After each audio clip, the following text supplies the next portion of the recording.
Are we good?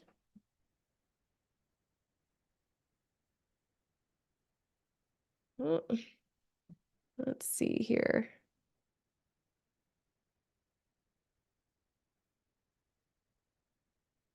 Hmm.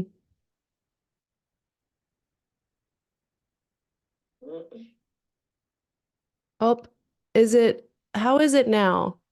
Do I need to just start this over? Sorry, y'all. Hmm. Oh, okay. I think I fixed it. Is that better? Oh my gosh. I might actually have to edit this one. I haven't had to edit anything in a while. Thanks, everybody. Thanks for, see, this is why it's nice. If I wouldn't have been doing this live, I might have just done the whole forecast without any sound.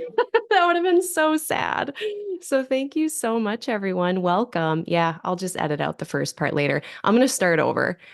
Hi, I'm Dr. Claire Moon. Welcome to another forecast. It is January part 2.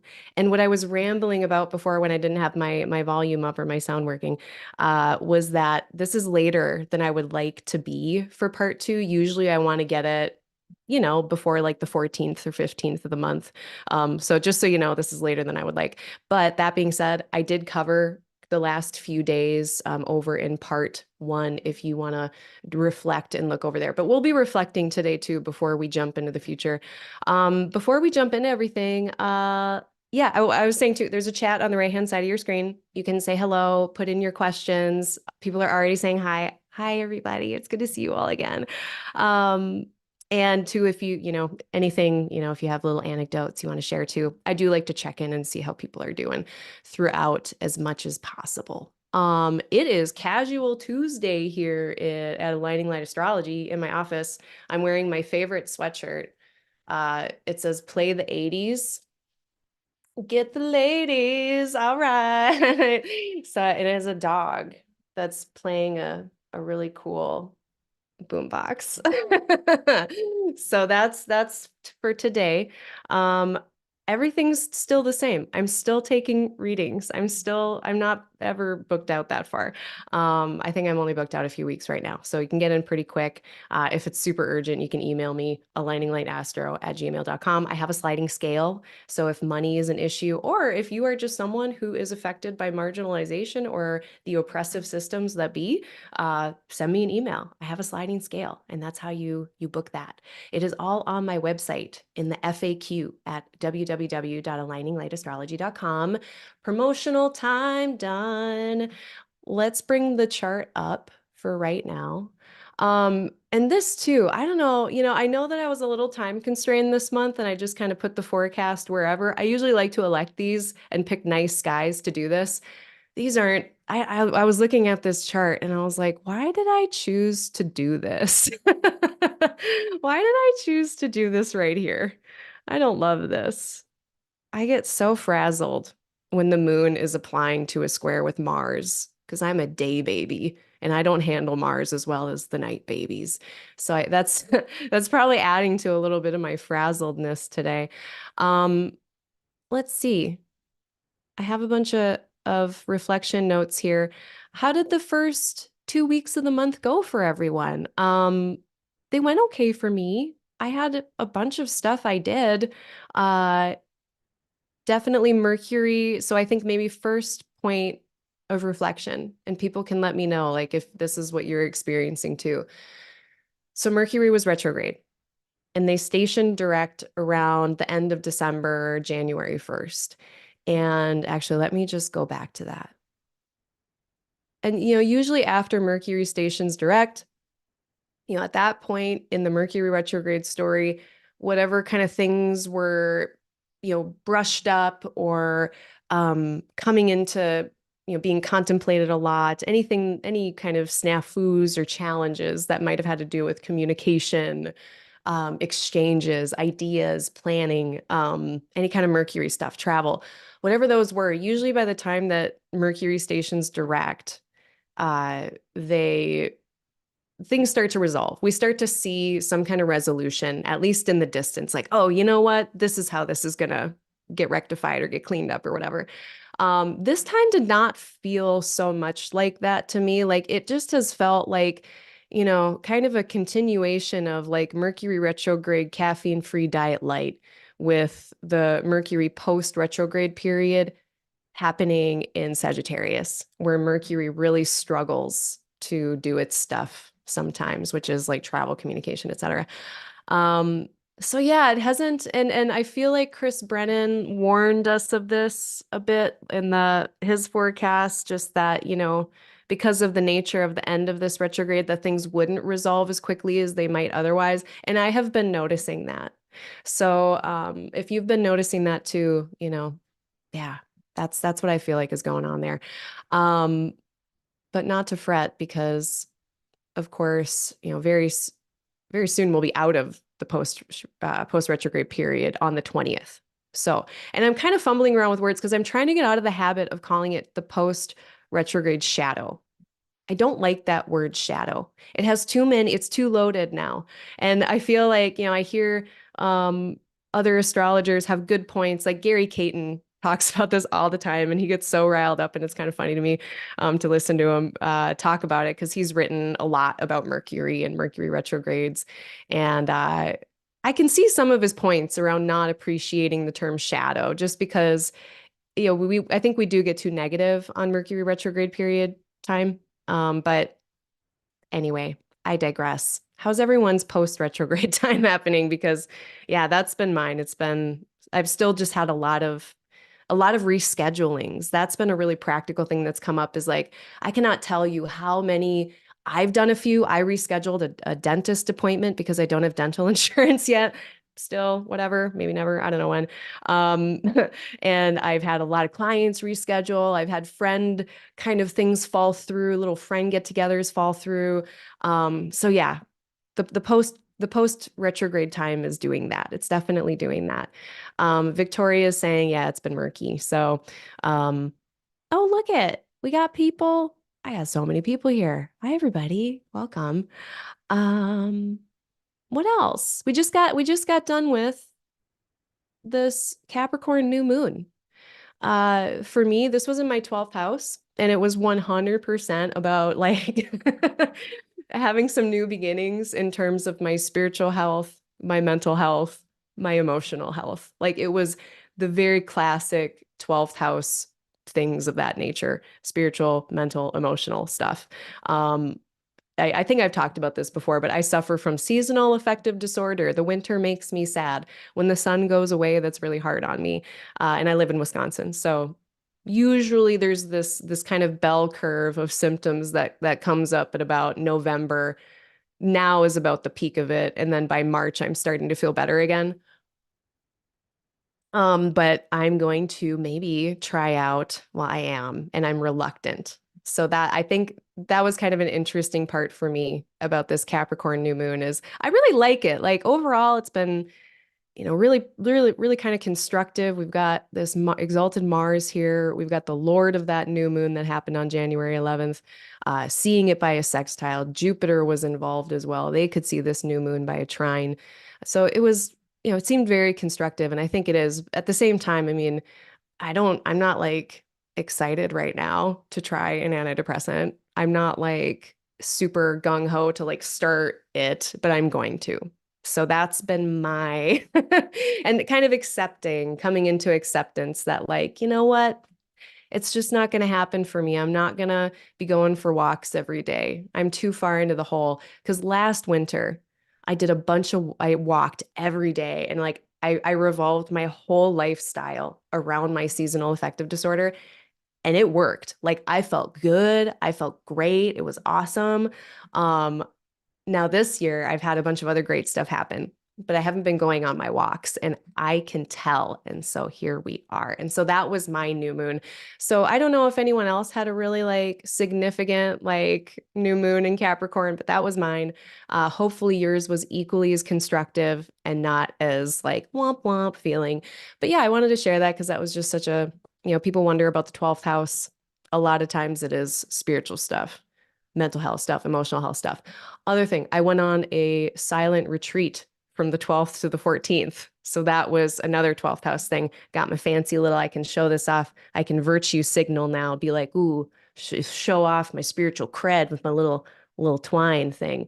But yeah, I did that. And that was also incredibly Capricorn 12th house new moon stuff. And it did. It really was kind of this really big new beginning for me in terms of my spiritual practice and just seeing like how deep it can go. Like I've never really slowed down that much.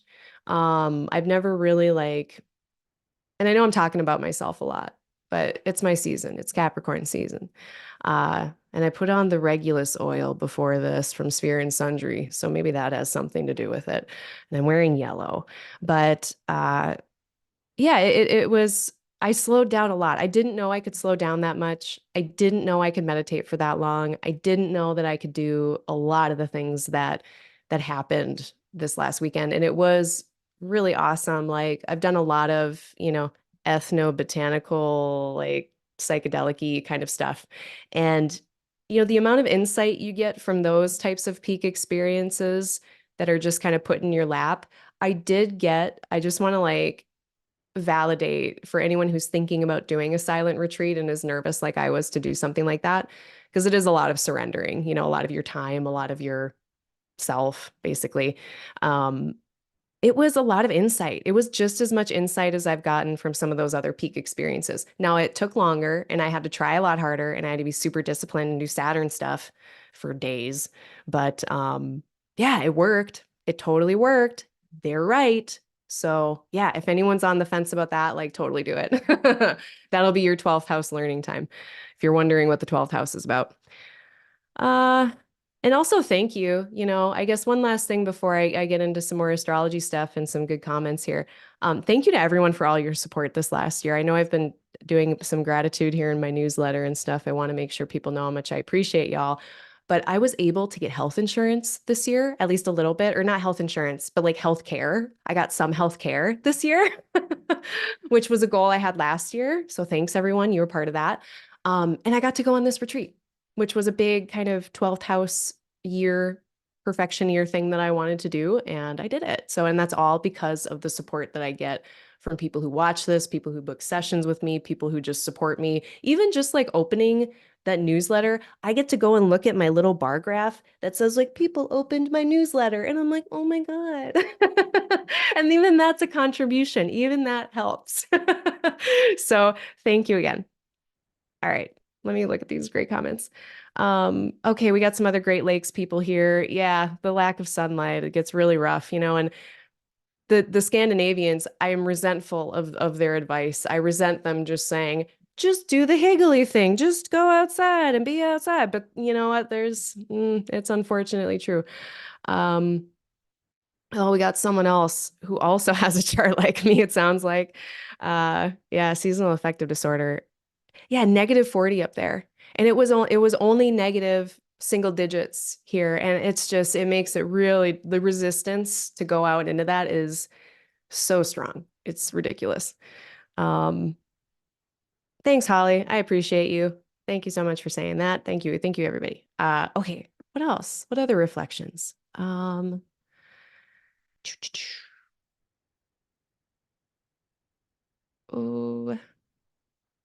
we're done with the Mercury square Neptune business. That's also done. So we had a bunch of those. We had 3 of those.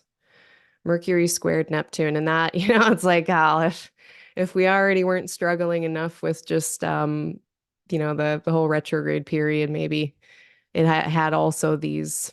It's just like just double it, whatever the murkiness might have been. So we're done with that now. That's good. Mercury's in Capricorn, back in Capricorn, with the more smooth operating Mars in Capricorn here as well to support. We're going to talk today a little bit about the Sun-Pluto business. We're going to talk about a Cancer full moon. No, Leo full moon.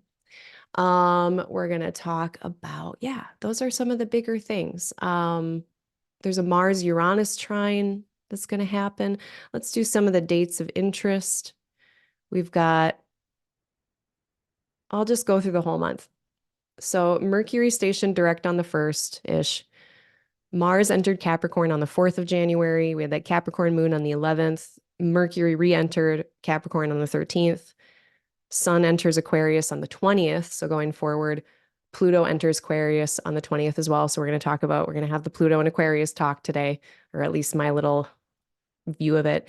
The 23rd of January, Venus enters Capricorn. The 25th of January, Leo full moon. The 27th of January, Uranus stations direct. So those are some of our points that we're going to get into. And, at this point too, another little reflection, Mercury and Mars are visible now. So that's another thing that's really been changing throughout the course of the month is that as the month has progressed, Mercury and Mars have become more and more visible as the sun has moved away from them.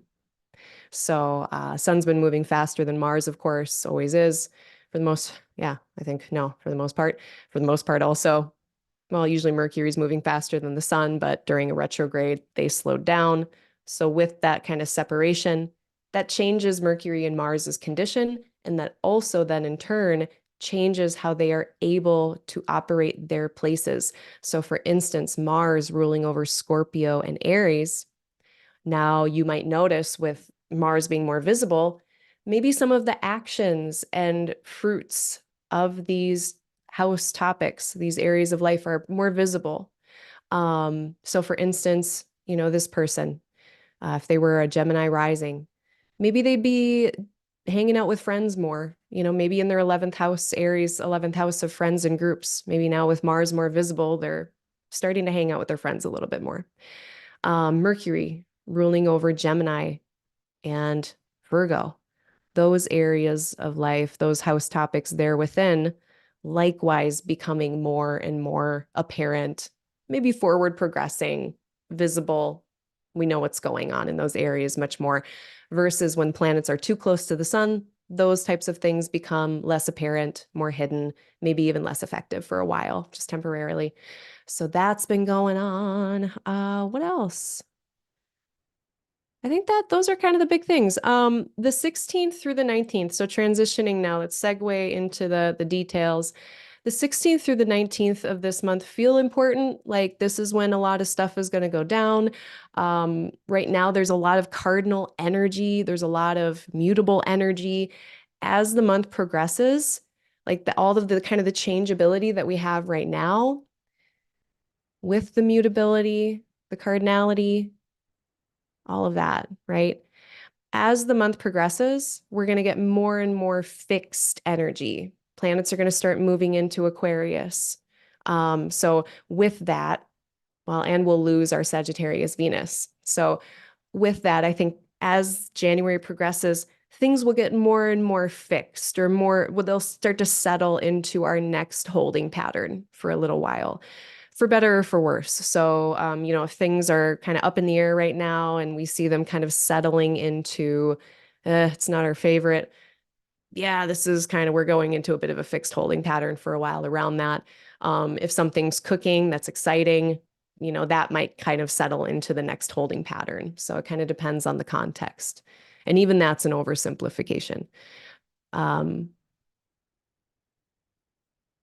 Let's look at the 16th. Let's look at today, right now. What do we got going on right now? I guess let me just check on the chat before I do that.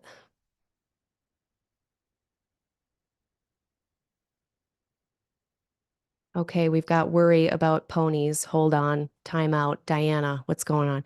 I worry about our ponies and do all we can to keep them warm. Oh, yeah, because it's so cold. Yeah, got to protect the ponies. I've actually been thinking about, I've been thinking a lot. I was just telling my partner yesterday morning, I was like, I keep thinking about the animals. Like, what are they doing out there? Like, I went out and there were these little, like, they must have been little squirrel paw prints or little raccoon paw prints. And was like, man, it's too cold out here for y'all. Like, what are you doing? I was so sad. But they do. They exist. They do it somehow. So I shouldn't worry about them. But um FG McCreds. McCredes. Hi, welcome. No, actually, Venus, I think Venus square Neptune is on the docket for today. Yeah, we're going to talk about that today. That's coming up. It is on my notes. So we'll talk about the Venus square Neptune coming up. Thank you for pointing that one out. All right. Cool. So we have the moon applying to a square with, this Sun-Pluto stuff right here. We are currently in moon squaring up with Mars. Now, when moon is square Mars, it can feel a bit urgent. We can feel a bit hasty. We can act in haste sometimes. In Aries, we can be too quick to do something. So just make sure that if there is a sense of urgency, and I use this is usually my advice for every Mars moon square, where especially when Mars is overcoming. So when Mars is earlier in zodiacal order, that is a concept that has to do with, like, if I have an aspect, how do I tell which planet is going to maybe have more say in how the outcome plays out?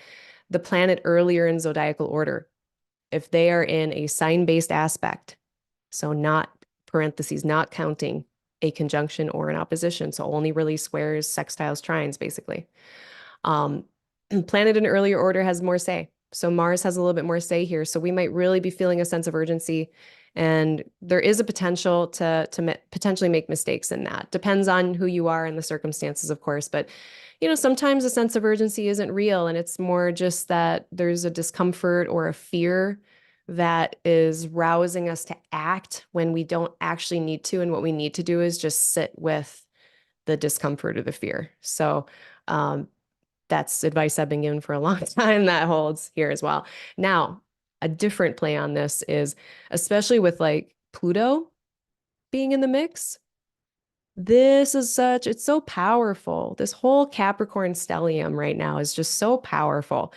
And last month, when this square was happening, the sun wasn't here yet, but it was that energy of like doing a push of effort, you know, doing a last push of effort on something potentially. Now, this is an opening waxing moon, so maybe it's a first big push or something like that, or we're going through kind of the first hurdle in a big push of effort. But today and tomorrow feel like days where there might be a lot of efforting, a lot of pushing, a lot of work being done, where we could put in a lot of solid effort and work if we need to, it's kind of that moving mountains energy a little bit. So that's what's going on that can be really helpful. Now, I said this, I think the last forecast, but just like, my pharmacist brain goes off, and then, knowing that my my best friend, was a mortician for about the same length of time I was a pharmacist, like over a decade. And she would always talk about this being the busy season. So, if you're out there shoveling, especially if you've got heart conditions, if you got any conditions, just take it easy, because I feel like we can push it. We like have that fire to push it, and we can almost push it too far. So just be careful today and tomorrow. Take it easy.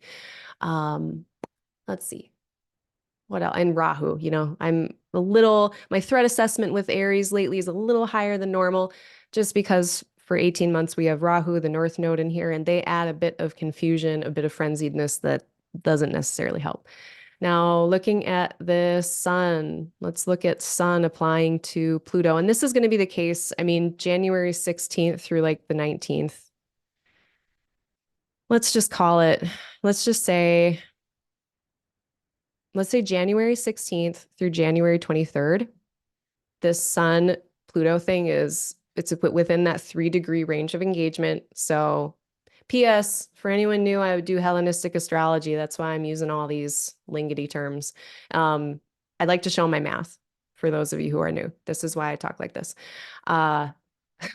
So 3 degrees of engagement. The ancient Hellenistic astrologers said that was kind of within planets within 3 degrees. That was within striking range, kind of. That was where we might feel these things or see their reflections the most intensely. So let's just say Sun-Pluto conjunction, like the 16th, really peaks on the 19th, 20th, and then starts to wane toward the 23rd. What could be going on here? Look to the house topics, the life topics that are in your chart, in your Capricorn and Aquarius places where this is happening. For this made-up person who's being born right now, a Gemini rising, perhaps. That would be your eighth and ninth house topics, whatever life topics those are for you. Now, what might be we looking for? What might be we be looking for there? Um,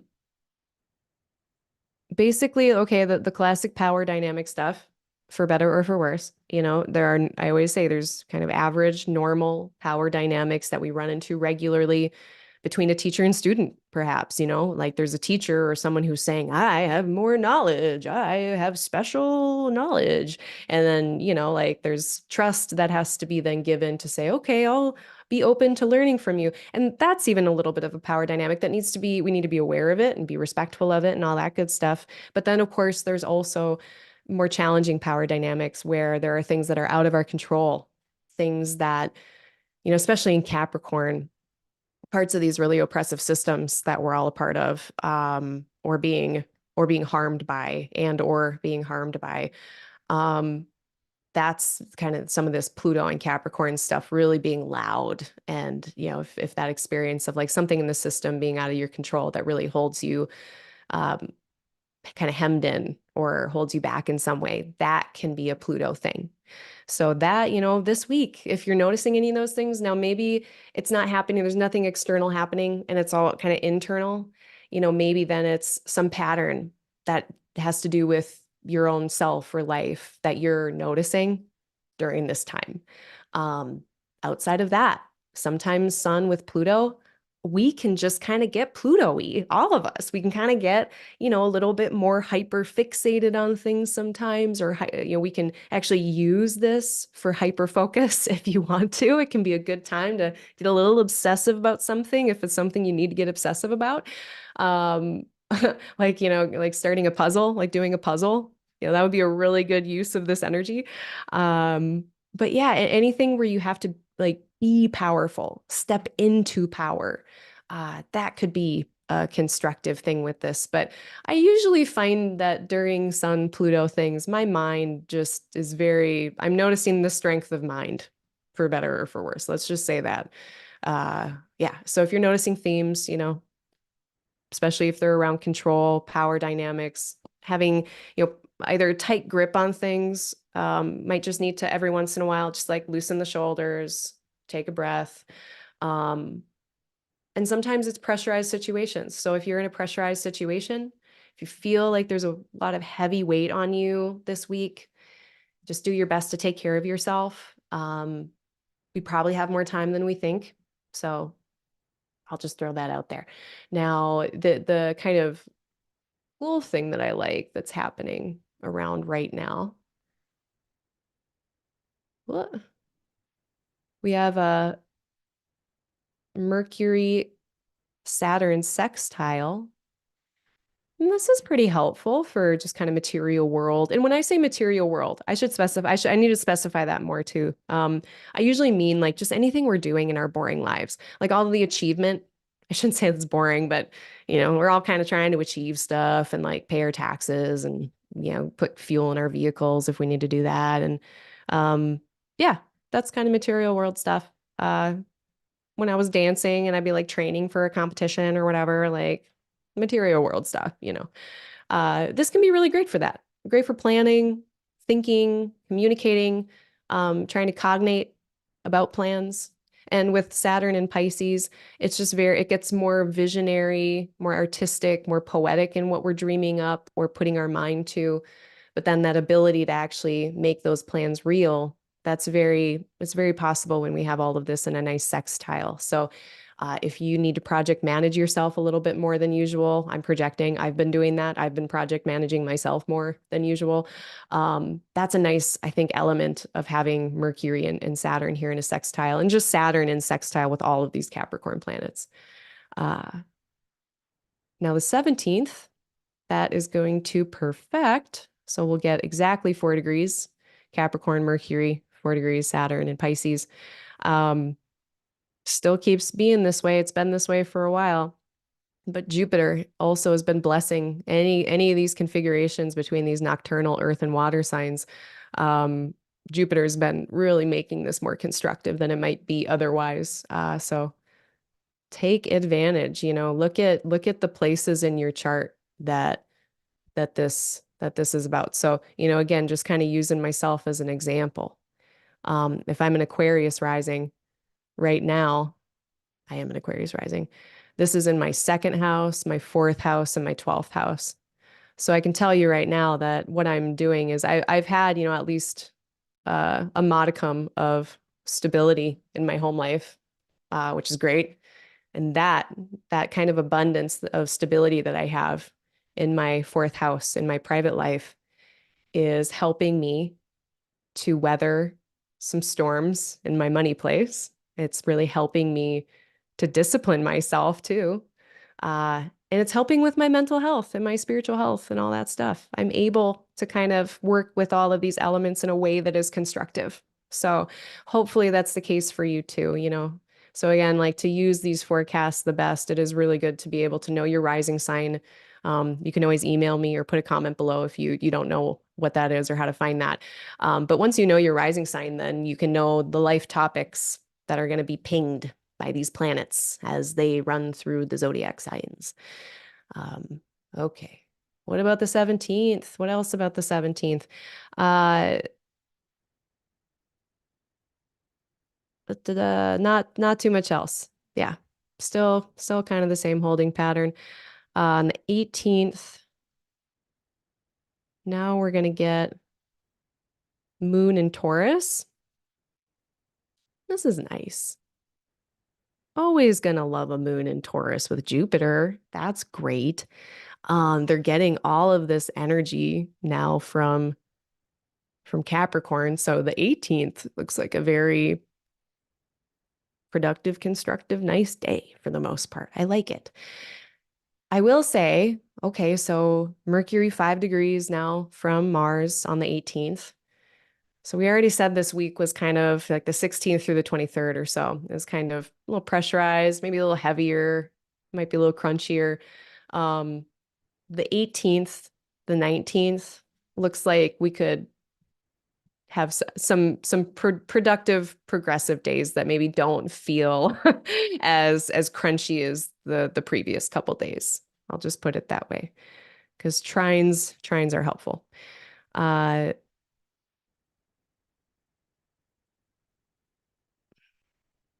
Venus, blah, blah, blah, blah, blah. Yeah, that's pretty much it. It's just this Earth trine. All of it's very nice. Uh, then we get this Venus square Neptune coming in. Let's talk about that. And I mean, that's, you know, that's already heating up today because we're already within like 4 degrees. So this is just increasing. And as much as there's a lot of, you know, really material world stuff that is being kind of discussed between Capricorn and Taurus, all the earthy, practical, pragmatic, realistic kind of stuff. I do like this water, fire, you know, now it's like the fun people, the visionary, imaginative, hopeful, kind of we can do it, we can get there, we can get through the finish line. Like, yes, Saturn is here. Yes, there are limitations. Yes, there are obstacles and delays. But I do like this Venus-Neptune square for giving us a little bit of that kind of indomitable optimism when we might not have optimism otherwise. And might be a little unrealistic, could potentially be, but I think that's actually a nice balance with the rest of the sky right now. So this is also, you know, a chance for decompression from all the serious stuff that's going on in the earth signs. So if you want to escape into fantasy or fun for a little bit with this, that's great. It's putting effort. It could also be putting effort into some kind of artistic pursuit, putting effort into a spiritual pursuit. Great day to discover, explore any of your spiritual artistic things, and problem solve around them if you need to. This is a square. This is of the nature of Mars. So that's why I use words like effort, and we might need to adjust. We might need to pivot or change something. So if we need to, you know, maybe even, you know, through all of this serious heaviness in the earth signs, even though it is kind of constructive looking, it might be heavy. There is this lighter, more fun, playful aspect in the sky right now. So I was really enjoying that was there. Uh, that starts to break up by the 19th, 20th, which then leads us right into all these big ingresses. So by the 19th, what did I write here? Yeah, the 18th feels busy too, just because the moon is making so many connections with other planets. On the 18th, the moon is moving through this first decan, this first 10 degrees of Taurus. And when the moon is in this first 10 degrees of Taurus, it's interacting with Jupiter, Saturn, Mars, Mercury. So all those folks. So it feels like kind of a busier day. Then on the 19th, we're interacting more with the outer planets and with the sun. So and those outer planets, they can be busy too, but they don't feel as like daily mundane busy as the inner planets, to me at least. Okay, on the 20th, let's talk about all the big Aquarius stuff. Before I do, let me check in with the chat.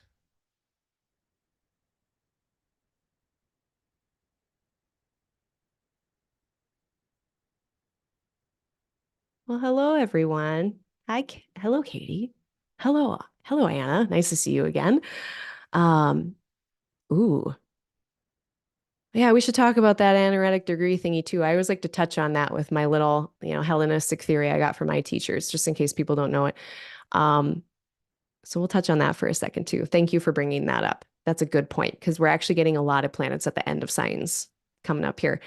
Um, Someone's got Sun Pluto opposite their natal sun in a sun perfection year. Yeah, you got a front row seat. That's what I always say about that. It's like, what does it mean if I got this big thing coming up? It's like, well, I'm not sure, but you're going to see. Of all of the people, you're probably going to notice. Um, yeah, I've got Pluto going into my first house. My ascendant is at 8 degrees. No, where's my ascendant? My ascendant's at 8 degrees. My Venus is at 5 degrees. So I've got Pluto coming in hot on at least my Venus. It feels like 5 degrees. I know it's kind of a bigger orb for me. I usually like to use the smaller orb with outer planets, like less than 5. But I could tell when it dipped in there. I could tell when it dipped in there in March. I could tell. So, yeah. So if you're having Pluto feelings, believe yourself. Don't gaslight yourself. I know there are some, traditional or more traditional based astrologers who really will kind of ignore the outers. I am not one of them. I have Neptune on my sun, and the outers are very real, unfortunately, if you can tell what my biases are around them. I try to be non-dual. It doesn't work all the time. Um, Moon in Taurus. Yeah, Moon in Taurus. That's my favorite part of lunation too. Moon in Earth signs this month though, because every time the moon is in Virgo as well, it's in this nice trine, which we'll get to when the moon comes into Virgo here in a few days.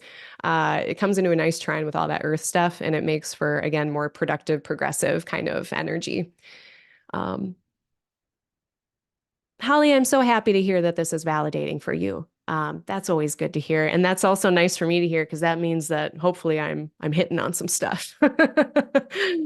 Uh, yeah. Oh, okay. So yeah, we've got people who are definitely going to be um, noticing the Pluto stuff. So yeah, we'll all hold hands together. We'll make it through this. And honestly, like what a rare opportunity to see Pluto change signs. Like it only happens every 15, 20 years or whatever. Like it doesn't happen very often. So, I mean, I feel like it's my Super Bowl. Like I'm just at the edge of my seat, just like I'm so excited curious to see what this is going to be about. Even like as the moon goes through Gemini, like on the 21st. So here we go, let's start talking about it. This is going to be the first time, I guess. Well, I shouldn't, because, okay, hold on. Where was the sun? Where was the sun back in March when Pluto was in here before? Yeah, I'll just go with that. So now that the sun is here as well, this is like the first waxing gibbous moon that we've had, waxing gibbous moon that we're going to have where Pluto is involved. Like that feels like a big deal. I'm excited to see that. Same thing when the moon gets in this nice waning gibbous. I want to see what these air trines are going to be like now that Pluto is in here. Ah, I'm so excited to see that. So that'll be cool. Um,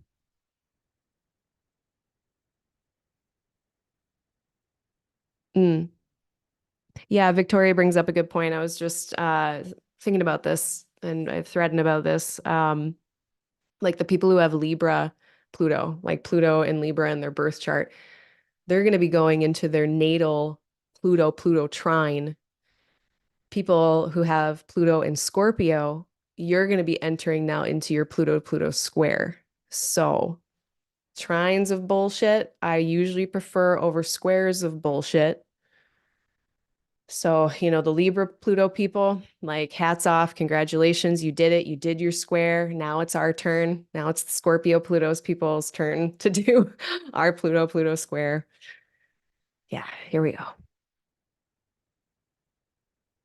Oh, I'm so excited, and that's, okay. You guys are helping guide this discussion so much. So thank you very much. Because another thing too to consider, wherever Pluto is going, now we also can see what does it feel like where Pluto is not.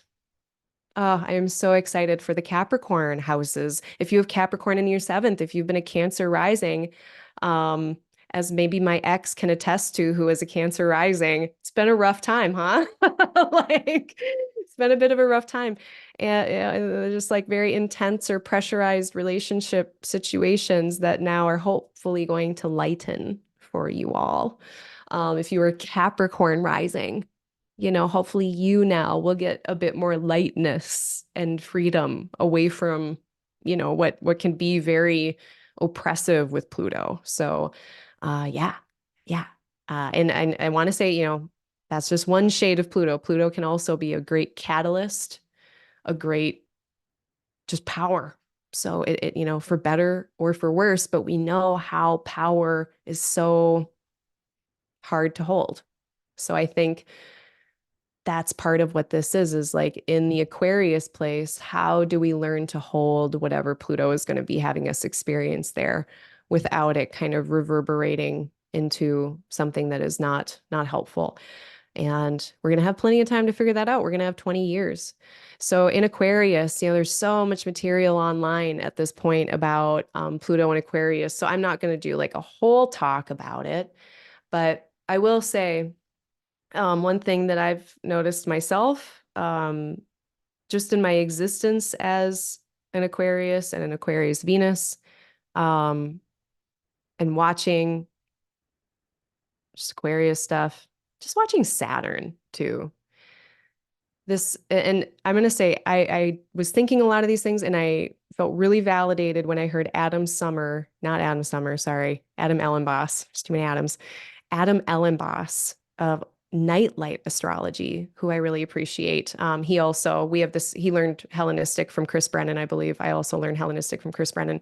So we agree on a lot of things, or I agree with him on a lot of things. But he was talking about Aquarius and kind of mentioning in short about the kind of this potential to get overly dogmatic or, almost like for the greater good and losing a bit of ourselves in the process. So I guess I just want to, echo some of those sentiments in my own way. That one thing I've noticed with Aquarius, and part of this could be projection because I, relate with this personally in the past, is this really harsh Saturn, harsh, cold thing, attitude, this harsh, strict, cold attitude, but in the name of something greater, in the name of something better. It is that classic for the greater good mentality that can be placed in any set of beliefs, any of them, any moral set of beliefs. And I think it really shits the bed. I think it really just, it's not helpful. It usually turns into something corrupt. And my greatest concern with Pluto in Aquarius is that our kind of for the greater good mentality will have us actually losing our integrity in how we go about changing the world. Uh, I am of the position that the means do matter. Like the means to the end do matter. It's not that we just have collateral, whatever, and we just stop caring about people, stop caring about this certain thing, or stop caring about that certain thing because, blah, blah, blah, blah, blah to the greater good. And I used to be this way about a lot of healthcare stuff. I was really willing to bully or trample over things and rules that I thought were not for the greater good, or my trampling upon them was for the greater good or whatever. And it was very self-righteous as well, but that probably comes from my Saturn in Sagittarius. But there's just that danger of kind of losing our integrity in the process. And Saturn traditionally was known for secrets, ignorance, lack of knowledge, actually. It can also be seen as wisdom, especially spiritual wisdom. But parts of what Saturn can be, and Saturn is our traditional ruler of Aquarius, can get kind of funky sometimes if we're not careful. And this is really strange to consider because the modern interpretation of Aquarius is that of the humanitarian, right? Because it's getting conflated with the 11th house and the 11th house of the joy of Jupiter, groups, goodwill, philanthropy, all of that good stuff with Jupiter. I don't find Aquarius to be a humanitarian as much as I consider it to be a tinkerer of systems. And sometimes those systems are human systems, but not all the time. Sometimes it's just analytical systems, algorithms, whatever scientific, electronic system you can think of. If there's people involved, that's just another system to Saturn to, organize and put edges around and rules around. And those rules, okay, and all this is a coin with two sides because the rules of Aquarius are ones that are like, it's the rules of Capricorn that we broke, and now we're going to make our own rules, right? It's like Capricorn are the rule followers, and Aquarius are the ones that are going to break the rules. They'll learn them and then break them. Yeah, but just, kind of, that can be great. That can be so necessary. That's civil disobedience, right? That's like, when we do the type of activism that you can't brag about online because it was illegal. Like that's beautiful Aquarius stuff. But at the same time, I think some of those same attitudes can harden us against people. So I digress. That's the rant.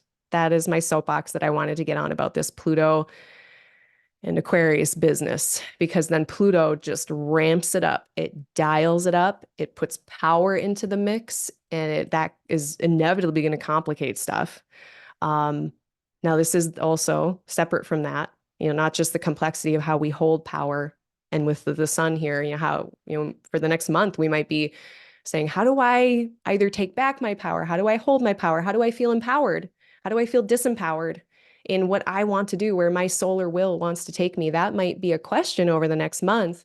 Maybe something separate. What was it? Oh yeah, the decentralization of power. Now, this is something that people have talked about a lot. Pluto in Leo, that feels like centralization of power, that one point, that one solar point of power, versus Saturn kind of in Aquarius having that more disruptive energy, that kind of rejecting quality of whatever the solar part of Leo is trying to do. So then we can kind of come up with this idea of what is the opposite of centralization of power? Well, decentralization of power. And we see that in the blockchain, of course. That's one example of a system.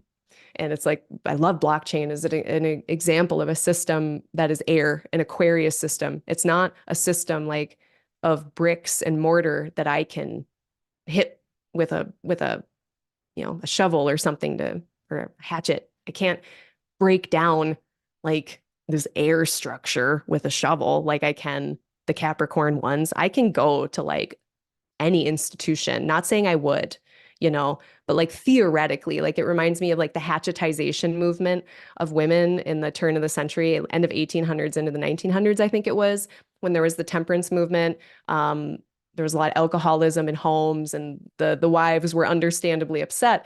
And they went out and they started taking, one of them especially, I forget what her name was, but she started this thing where they would take hatchets, like literal hatchets, axes to bars, and tear them apart. Like just tearing the shit apart.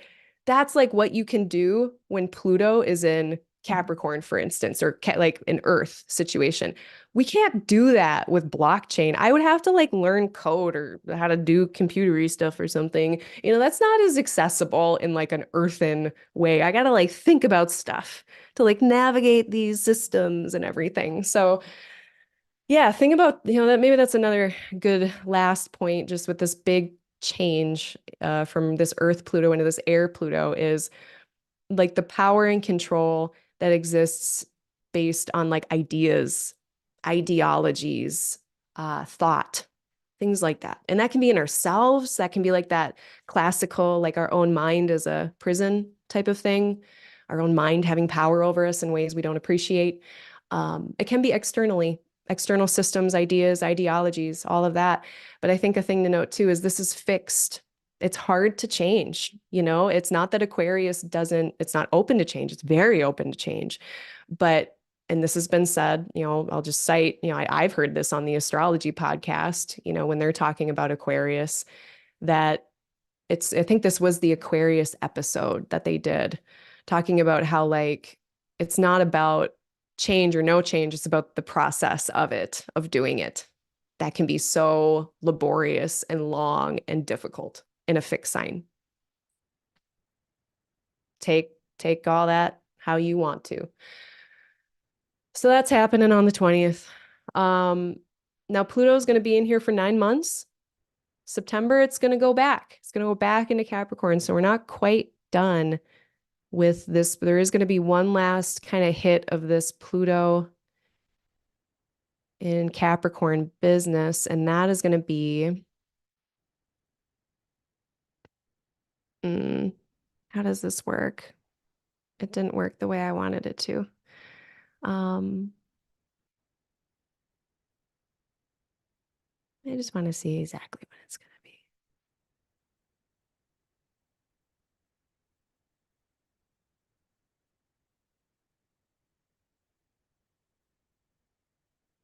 Oh, it's December. I was wrong.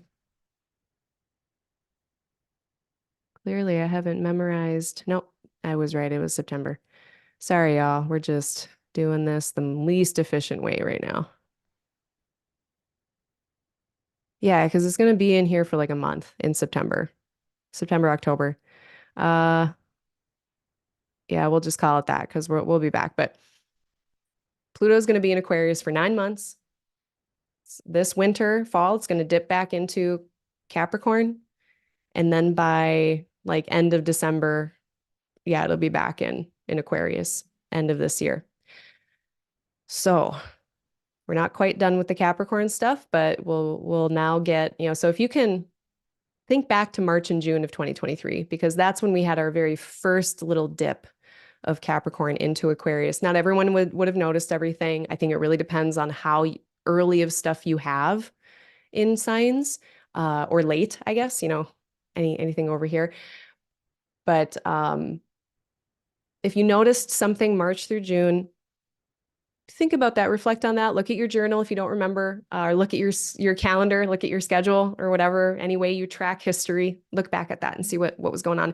That might give you a hint about what it's going to be like between now and September. And that note on anaretic degrees. So there is an idea, and it's just an idea. We don't, I don't know if there's a way to know for sure, but there's this notion that the 29th degree of any sign is like kind of this difficult place. And it makes sense in terms of like, this idea of endings, bringing things to a close. And that can sometimes be difficult. It depends.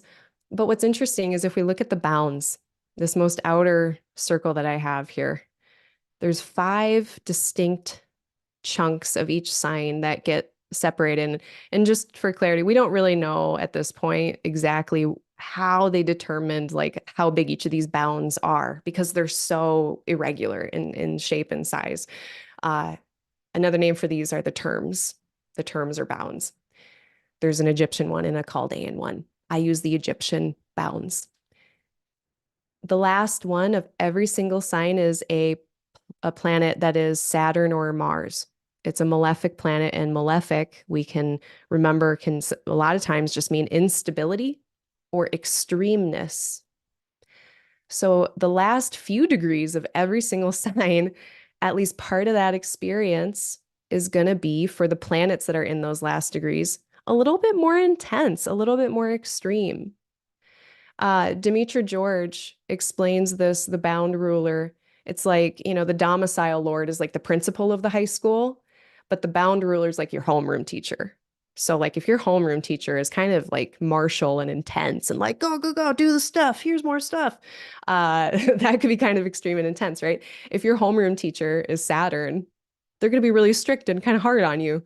But they also, that planet might be maybe more disciplined, more boundaried, more whatever. So I just recently had a client who had a placement in the last degree of Aries. And there was concerns about impulsivity. And I said, well, you can maybe dial down that impulsivity a little bit because they're in the bound of Saturn.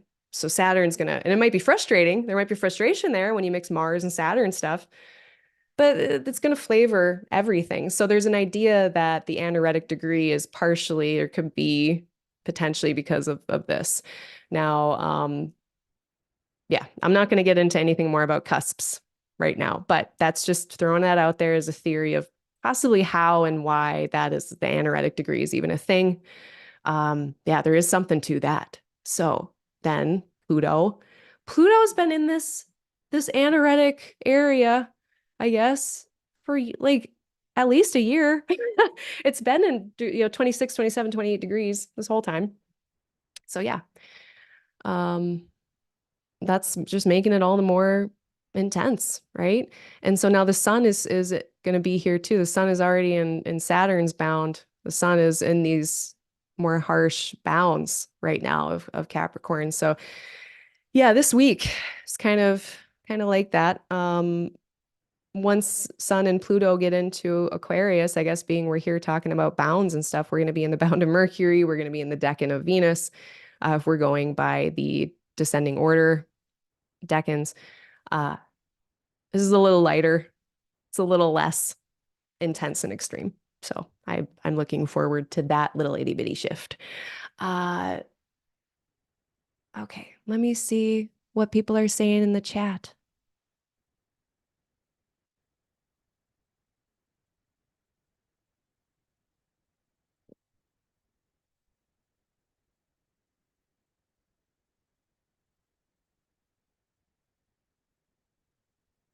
James, I'm gonna have to look up neighborhood watch and hot fuzz. See what you mean there. FG has a prediction that OnlyFans will go out of business during Pluto and Aquarius. Yeah, I don't know. I guess that's well, we'll have to see. It's an interesting hypothesis. I wonder when it started, like what year it started. Yeah, it's actually a really interesting. It's a really interesting question. If you're an astrologer, like if you're into this stuff, FG, that would be a great little analysis you could do of just like looking when did it start? Like when did that website get launched? Look at when they had big news stories. See if you can see like a pattern of what Saturn or Pluto or any of these big hit, maybe even Mars or maybe even Venus, because Venus has a lot to do with equality and justice. And I think sex worker and sex worker rights fit right in with Venus a lot of times. Yeah, I'd be interested to see what the cycles are and if any of them fit. Or like, for instance, okay, Pluto went into Aquarius March through June. Did anything happen with OnlyFans March through June, or what happened? I'm sure something happened. Something's always going on with them, but like, see what happened then. And I'm very curious to know. I might look into that a little bit.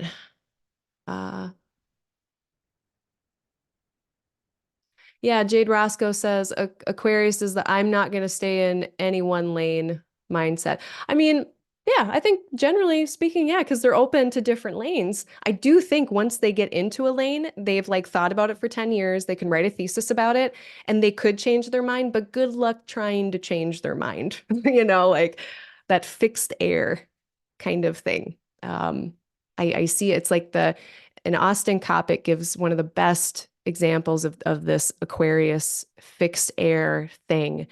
And we think about Saturn, being kind of rejection, what is rejected, versus Leo being this is an oversimplification, but in comparison to Aquarius, Leo's like the captain of the football team.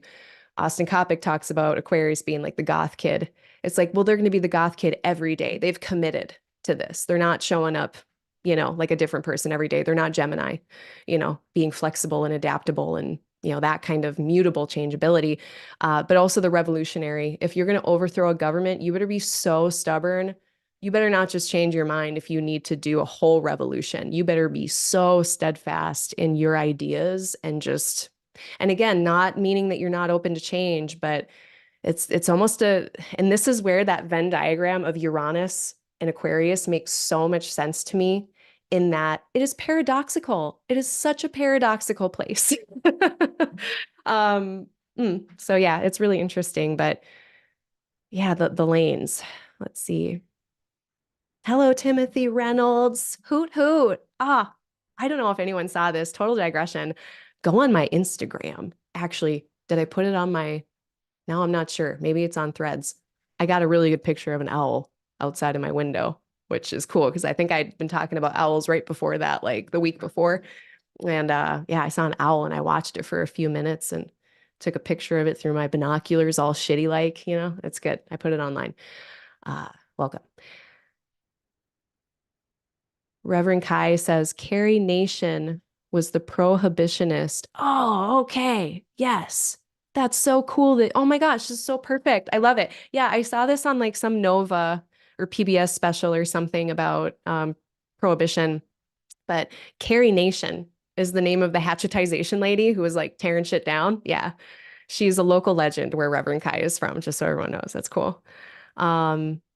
Good question. Will hackers become more prevalent during Pluto and Aquarius, or will they go down?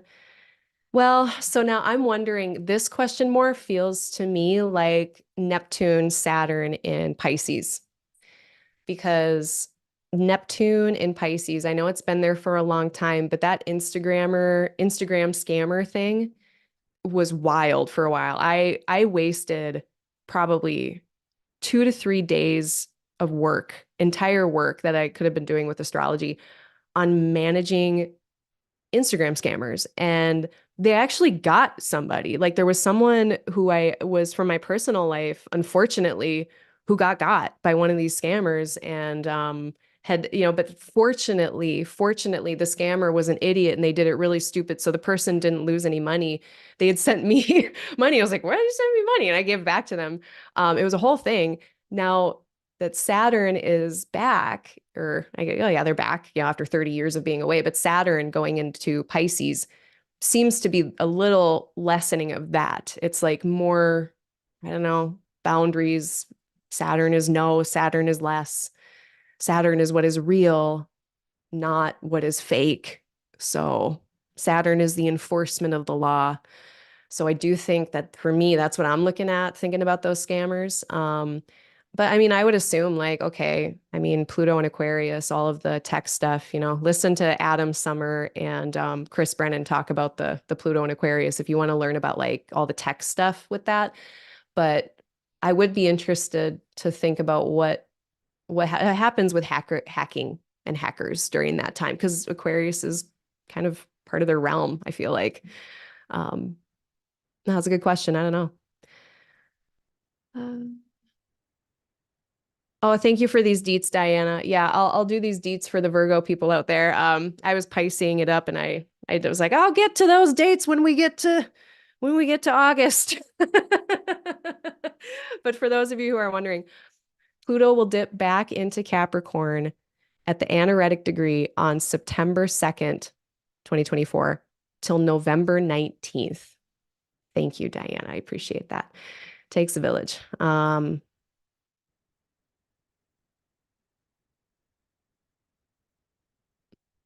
Yeah, and look too at your sect, y'all. Don't forget about sect, because let's say you are a day baby and you have a planet, or there's a planet transiting in Saturn's bound. You're going to experience that nicer than a night baby, versus like when planets are in a Mars bound. That is different this is my professional opinion, but that's different than if you're a night baby and you're experiencing a planet in a Martial bound. So definitely don't before people get, concerned that it's going to be the worst. It really depends on your sect, how constructive or not that could play out, because I am a big believer in malefics being functionally benefic sometimes. So beep, beep, beep.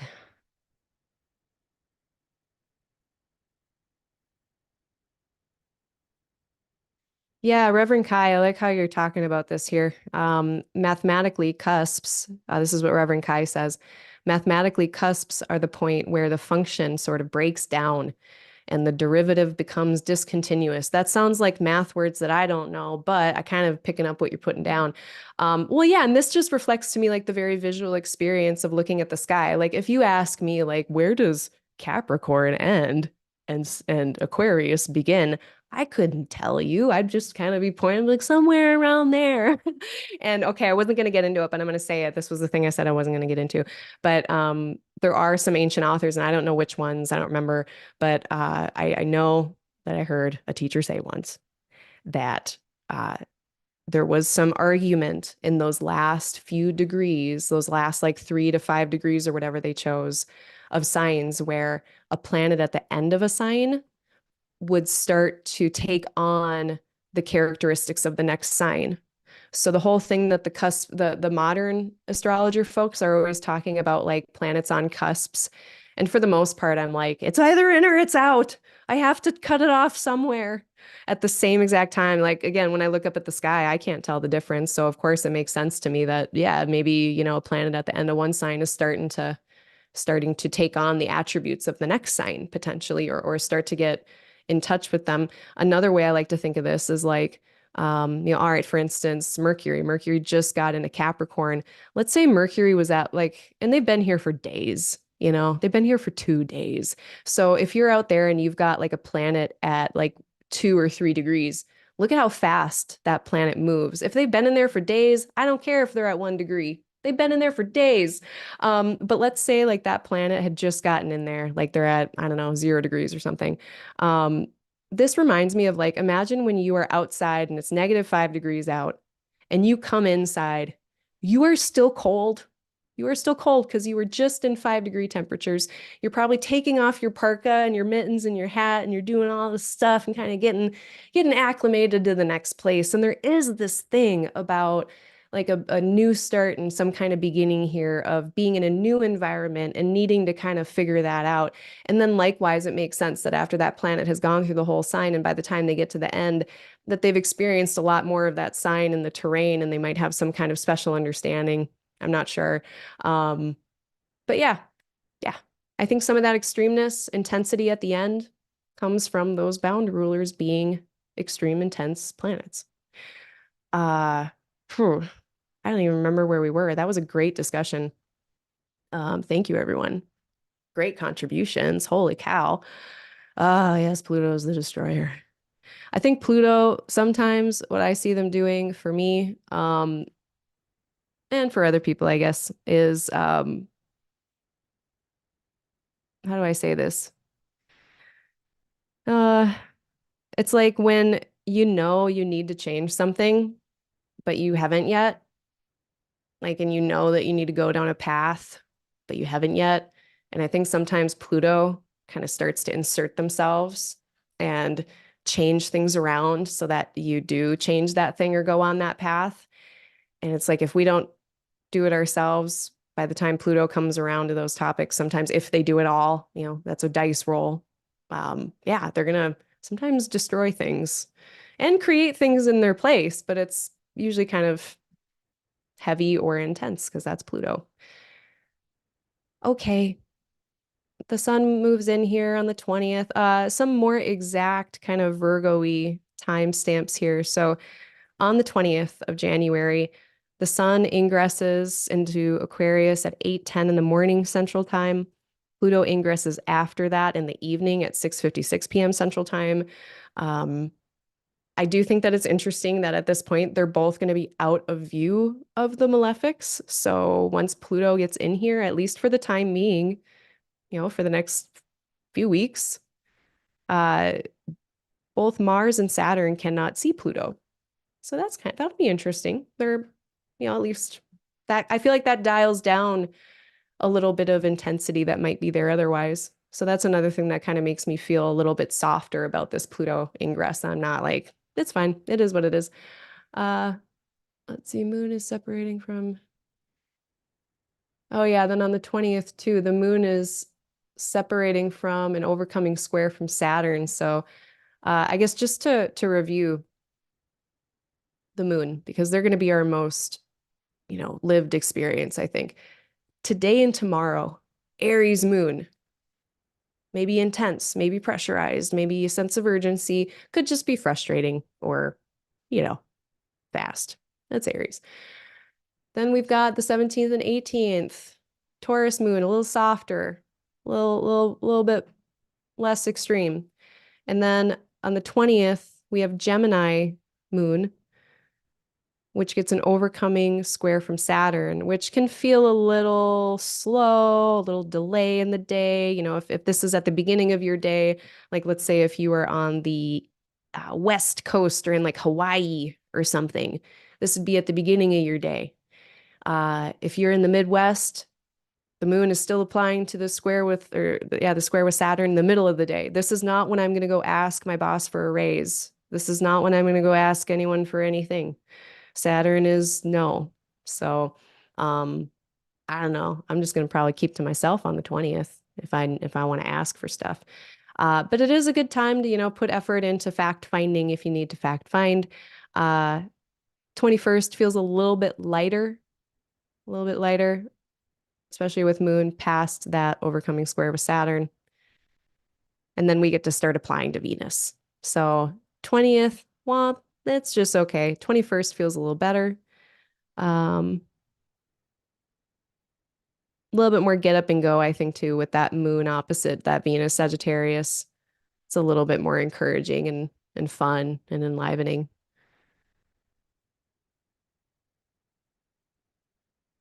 Mercury's applying to a conjunction with Mars at this point, much closer.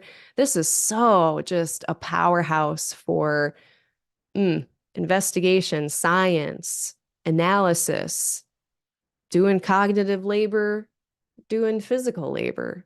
Uh, it's just very powerful. It is also very sharp. So watch your words, watch your mouth if you need to. If you're me, definitely need to watch my mouth sometimes. Can be quick to speak. We can speak, especially it's so funny. I have a Mercury in Capricorn. And I remember learning in like grammar or whatever, which I don't even like grammar. I don't like these rules. Then this is my Aquarius coming through. I don't like all these grammar rules.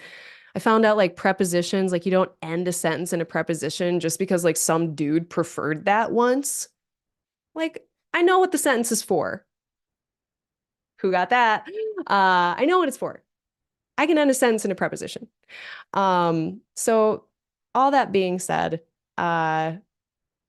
Capricorn, my main point is they can just be very declarative. They can just kind of say stuff in a very like blunt, declarative way. And I remember learning that word declarative when I was in grammar class. And declarative was a type of statement that just states something. It just says like the shoe is red. Declarative statement. I'm declaring something. It's not an opinion. It's just a fact. And like declarative, that is so how Capricorn speaks.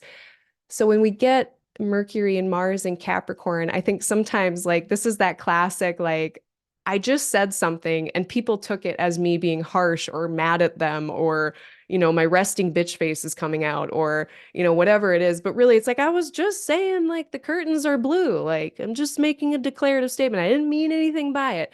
Like I think sometimes we can run into that whole thing when Mercury and Mars. So on the 21st, just you might need to soften up speech. 21st, longer than that.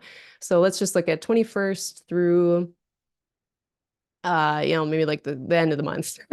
So like the last 10 days of the month, basically, our words might be sharper, they might hit sharper, but also like very effective blade, very effective. So again, if you have things to get done, plans to make, thinking to do, any of that, this last 10 days of January, really, really helpful.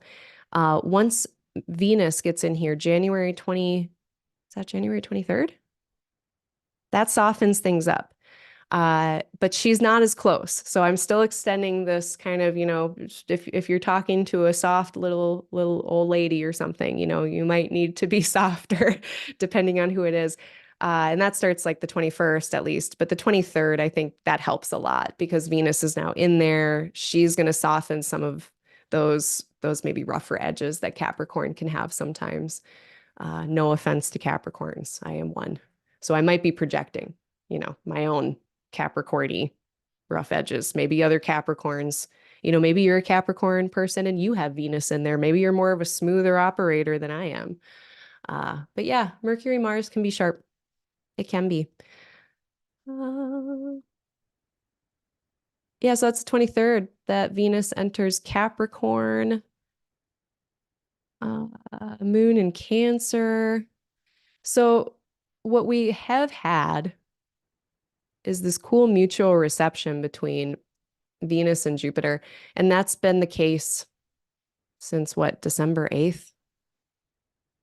And the Taurus and Sagittarius, yeah, or no, sorry.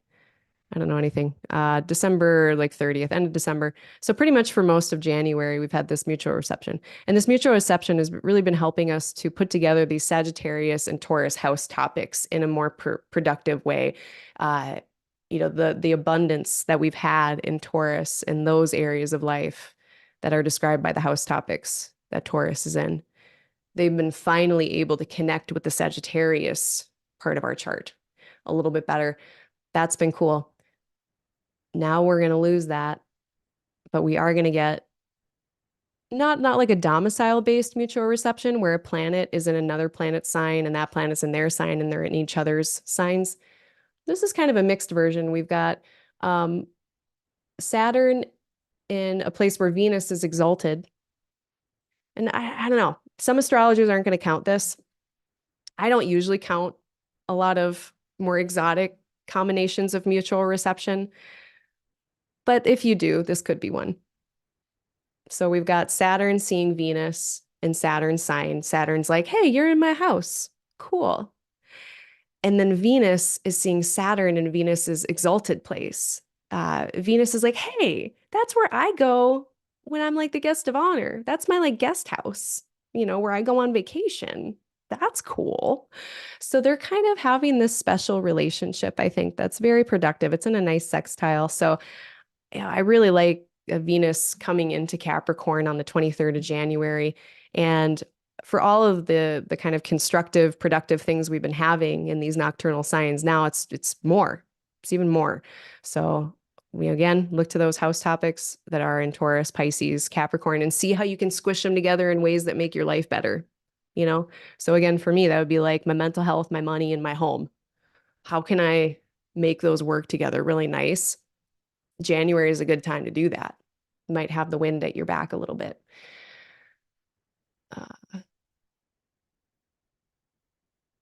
Yeah, and just Venus and Jupiter in a trine. Look at that. That's so nice. I like this very much. This whole last week of the month, Venus is applying to Jupiter for most of it.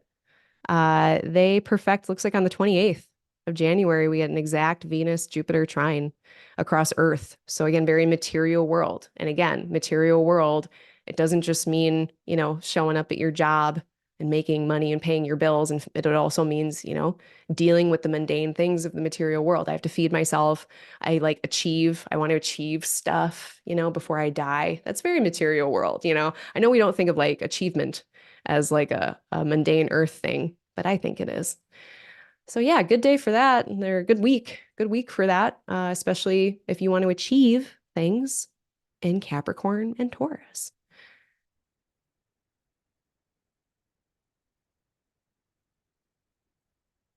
Sun square Jupiter. That's fun too. So okay, so we get the ingresses. We have Venus ingressing into Capricorn. That kind of shifts the energy a bit on the 23rd. And about the same time, we've got Sun and Pluto squaring Jupiter. I missed this. I should have mentioned this when we were talking about Sun ingressing into Capricorn on the 20th is going to enter into that square, but that's just going to heat up too. This is very invigorating, very enlivening. That Sun-Jupiter square can just give us a sense of confidence, of reassurance. Sometimes it can have us maybe overextending, expanding too much too quickly. So just make sure that, whatever you're feeling really like you're wanting to say yes to, maybe on like the 20th, especially like the closer we get to like the 25th, 26th. If you're looking at maybe saying yes to something, just make sure that it's a situation where you feel empowered, where there's not any weird power dynamics. Like you're not taking on more than you can, and like you're not saying yes or taking things on just because you feel pressured to. So could be really invigorating, really enlivening to have this Sun Jupiter square, but sometimes it can have us kind of going too big, going too large, putting too much plate on our food when we weren't actually that hungry. That can be the thing. What else? Mars squaring Chiron. Oh, it's got this waxing moon. Um, yeah, this is. So this happens the 23rd too. So Venus is moving into Capricorn. The Sun and Pluto are squaring Jupiter. Well, maybe we can move mountains. I'm not sure. But we're also getting this Chiron Mars Moon T square, which is it's uncomfortable. It feels uncomfortable. It can be hard sometimes to know if something is healing or not. And this feels like that, like potentially some confusion, like around with Chiron being so close to Rahu, which I also, it's like when I think about Rahu adding confusion and frenziedness to Chiron, which can be about healing, it's like, does this hurt because it hurts or does this hurt because it's healing? It's like, if it burns, does that mean it's working? Or if it burns, should I be calling 911? Which sometimes I take a tincture and I'm like, okay, if it burns, it's working. It's really working. So, I guess on the 23rd, yeah, just making sure we're really taking care of ourselves and not overextending on the behalf of others if we feel pressured from others. Cancer Moon is going to have a really good tune in to what is needed. So on the 23rd, 24th, really pay attention to your needs. Don't, gaslight yourself. If you need a nap, you need a nap. If you need to step out of something, step out for a few minutes. If you're feeling kind of like internally frustrated, internally crunchy for some reason, just general internal discomfort because Mars and Moon, they're in these nocturnal earth and water signs. A lot of this might be kind of inside, kind of frustration or something like that. you know, maybe there is some healing part of that. Maybe it is part of some healing process. When we see these T squares, the square part in the middle of the opposition, that, the modern astrologers talk about that being like a point of release. And that makes sense to me because these are all like squares with this opposition too. So squares, pivoting, adjusting. We got to pivot or adjust something between Capricorn and Cancer. Um, being able to do all the things we're obligated and needing to do versus taking care of ourselves and making sure that we're able to sustainably show up to things, that whole chestnut, right? How can we, maybe make some uncomfortable changes in order to heal, in order to feel better? There might be some of that going on here on the 23rd, 24th. Yeah, and that just, yeah, 23rd, 24th, 25th. We're going to finally see that start to wane, that Mars Chiron square will begin to wane. So yeah, this week, mm, it just feels like, yeah, forward moving, but not, it doesn't feel like a leisurely week, you know? And that's okay. So that's kind of crunchy.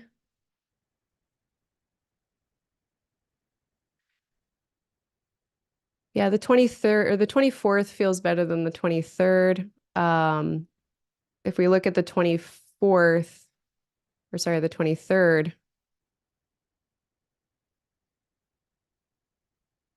we've got the moon applying to an opposition with Mars. We've got the moon applying to a square with Chiron.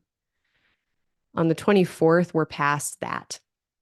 So that's why I think that the 24th on Wednesday is going to feel better than the 23rd on Tuesday.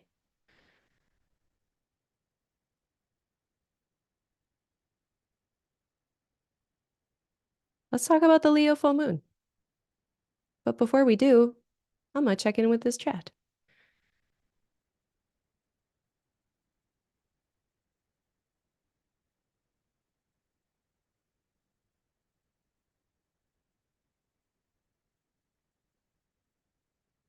Yes, Jade Roscoe says Pluto is the third malefic. I agree. Like, if malefics are unstable and intense, yup. And I think a lot of the stuff that got put onto Pluto, I mean, before we had Pluto, a lot of that stuff was interpreted coming through Mars and Saturn. So, yeah, right on. Yep. FG bringing in tarot correspondences, which I love, which we'll get to when we're talking about this because I like to do the decans thing. Pluto is like death, the death card in tarot. Transmutation of stuff, of course. And that's not really a guarantee either. Struggle does not make one into a teacher necessarily. It's hard to, and struggle does not mean that you will have the privilege, the conditions, the support to transmute things. So transmutation is not a guarantee, and it is hard work sometimes, and not all of us have kind of the support I think we need to do that transmutation thingy in the best way possible. Pluto's hard. Yeah, Jade says no texting with Mars and Mercury. Yeah, if you're like me and you can be spicy, you got to watch yourself sometimes with that a little bit. Um, let's talk about this Leo full moon. So I'm very, very excited. This is like the lunar anniversary for me and my partner. We had our first date about a year ago on the Leo full moon. And I will never forget because I walked into this coffee shop after getting so brave in order to do this date. And I look at the wall and there's like this tile mural on the wall, and it was a sun and a full moon. And it was on a full moon day. It was really cute. So, anyway, here we are, one lunar year later, and we have a Leo full moon again. Let's look at it.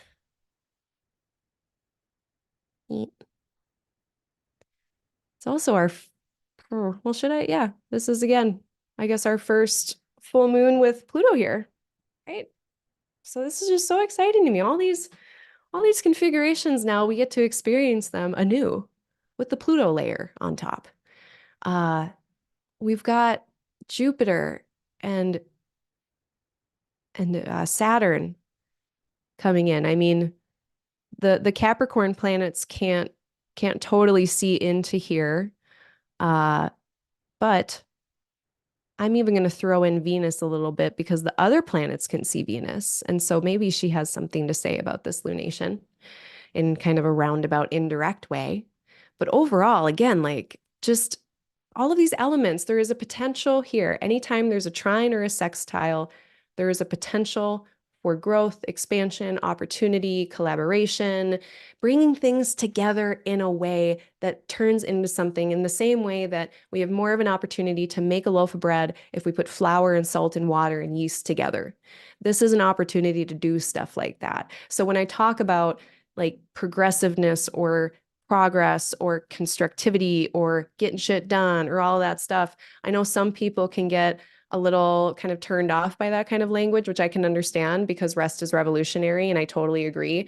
But my job is to kind of tell people, okay, well, cosmically, when is the wind at your back for doing certain stuff, and when is the wind not at your back for doing certain stuff?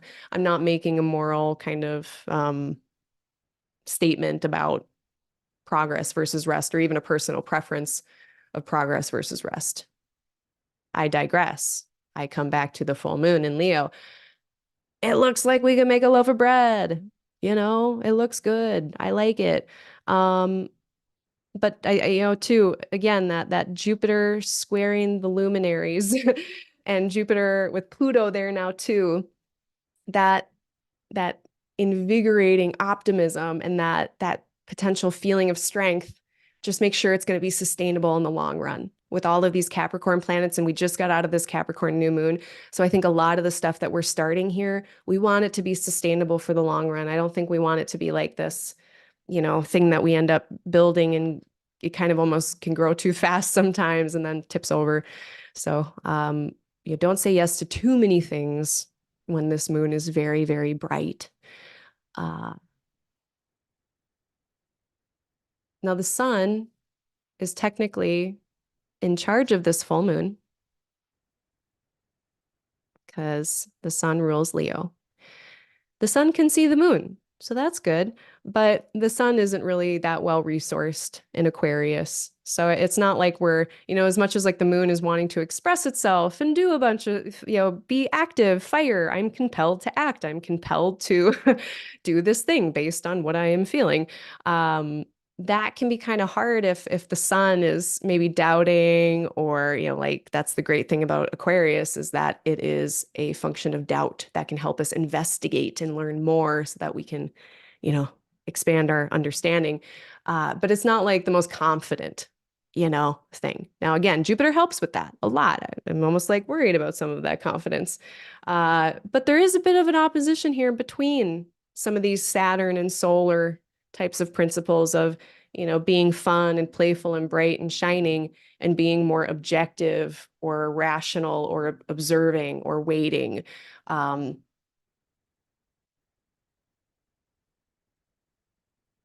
Let's bring in some of the Deccan stuff. So I'm going to actually, oh, good. I do have my overwhelming wheel up. Usually I take it down. So Sun is in the first decan. And the first decan, so speaking of tarot correspondences, it is the Five of Swords. And I love T. Susan Chang's book, 36 Secrets, which I reference for this. And I also have Austin Coppock's Decans knowledge kind of tucked away in my brain. So a lot of my references come from his work as well with Decans. But what I understand about this first decan of Aquarius is really going out. One way is kind of going out from what is known, going out from what is comfortable, even just intellectually, in order to find something new and better. And there can be this idea of, what do I take with, what do I leave behind? That comes from Austin Coppock. He mentions it like that. It's kind of like this cognitive cost benefit analysis of like, I'm going to this new place. I'm going to try this new thing. I have to be resourceful. I'm going to, I don't like Capricorn's rules. I'm going to make up my own rules over here. And it can be difficult. It's like you got to be resourceful like MacGyver here in this first decan. So what does T. Susan Chang say about it? She mentions going out of comfort in search of something better. So she says similar things to what Austin Coppock's saying there. Noticing expectations that are unrealistic or too pressurized or being hard on the self or others. I'm paraphrasing there. So this idea of really like that Saturn kind of standard, and it could be unrealistic potentially. And then kind of the classic, I think, more Five of Swords understanding of, air, swords, mental thinking, thoughts, churning of thoughts, overthinking, or kind of struggling and having some cognitive dissonance about some things. So this would be happening again with the house topics that are in Aquarius for you specifically. So geez, I wonder how I'm going to be feeling about myself. Might be hard on myself in my first house. I might be overthinking about myself. That sounds about right. It's usually like that. Now, the moon in the first decan of Leo. This is in Saturn's decan, and Austin Coppock's work really illuminated this so much for me because so many times people have Leo placements, like a Leo sun, a Leo moon, and they expect themselves to be a leader. They expect themselves to be I don't know, all these like out in the open and seen and comfortable with being seen and comfortable being the leader and comfortable being out in the open. And they're not all the time. Not all Leos feel like that. And that can have to do with where their sun is. Sun in Aquarius might not have that same level of propensity. But also this first decan that's, if we go by the descending Chaldean order, we have Saturn. And Saturn is doubt. Saturn is no. Saturn is high standards and authority. And Austin Coppock talks about it like, you're sitting on the wings of the stage and you're not even sure if you should go out there. It's like, I don't know if I want to be seen yet. I don't know if I'm ready to be seen. This can be this kind of trepidation that happens before we go out and do something. So this does, I mean, as much as full moons are culminations and peaks and fruitings, it's like, oh, here's what I've figured out. Here's my realization. Here's what this has led to over the last 2 weeks.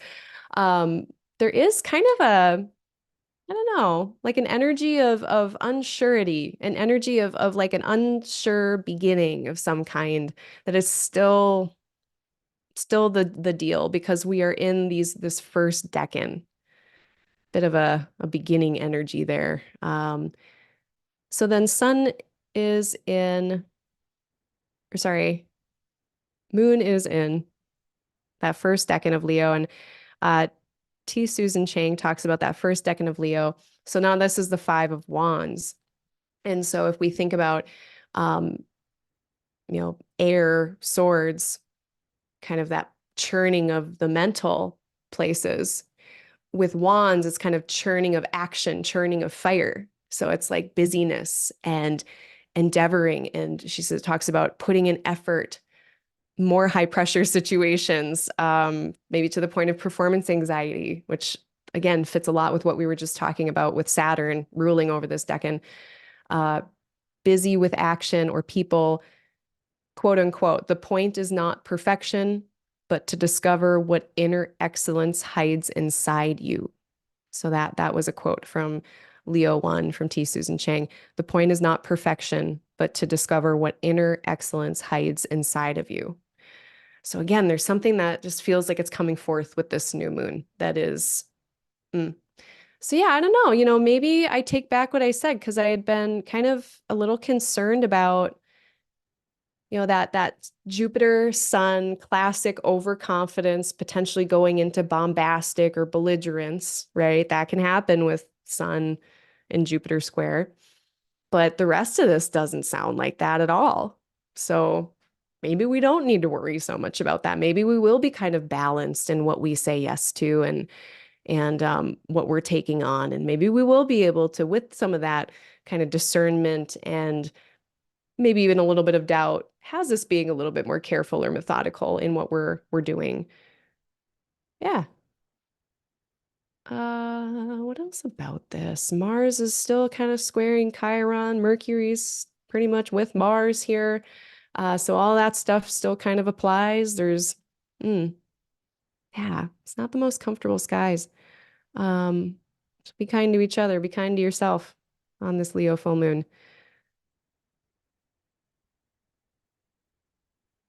And again, like with Chiron, things can be healing. We can get onto the other side of that wound, I think, sometimes. We still got okay, let's be positive. Look at this though. Venus trine Jupiter though. That's definitely going on here. So that just really, I mean, if there was some edges or some sharpness to this guy or some challenges or, feelings of, in that first decan, maybe high pressure or lack of certainty or doubt or, being hard on the self, we do have a nice balance in the sky that might be a little bubble wrap around all that. It might soften some of those difficulties a little bit, or, maybe at least if we're having those difficulties, we'll have some support around us, hopefully. So yeah, we might have to be brave. We might have to kind of put ourselves out there in a powerful way, even if it's scary in this kind of next 10 days. And then we get the moon in Virgo. And now this is what I was talking about, these earth moons. It's really nice trine, earth trine. So it's all those, mundane material, 3D world activities, Going along just dandy, going along just fine.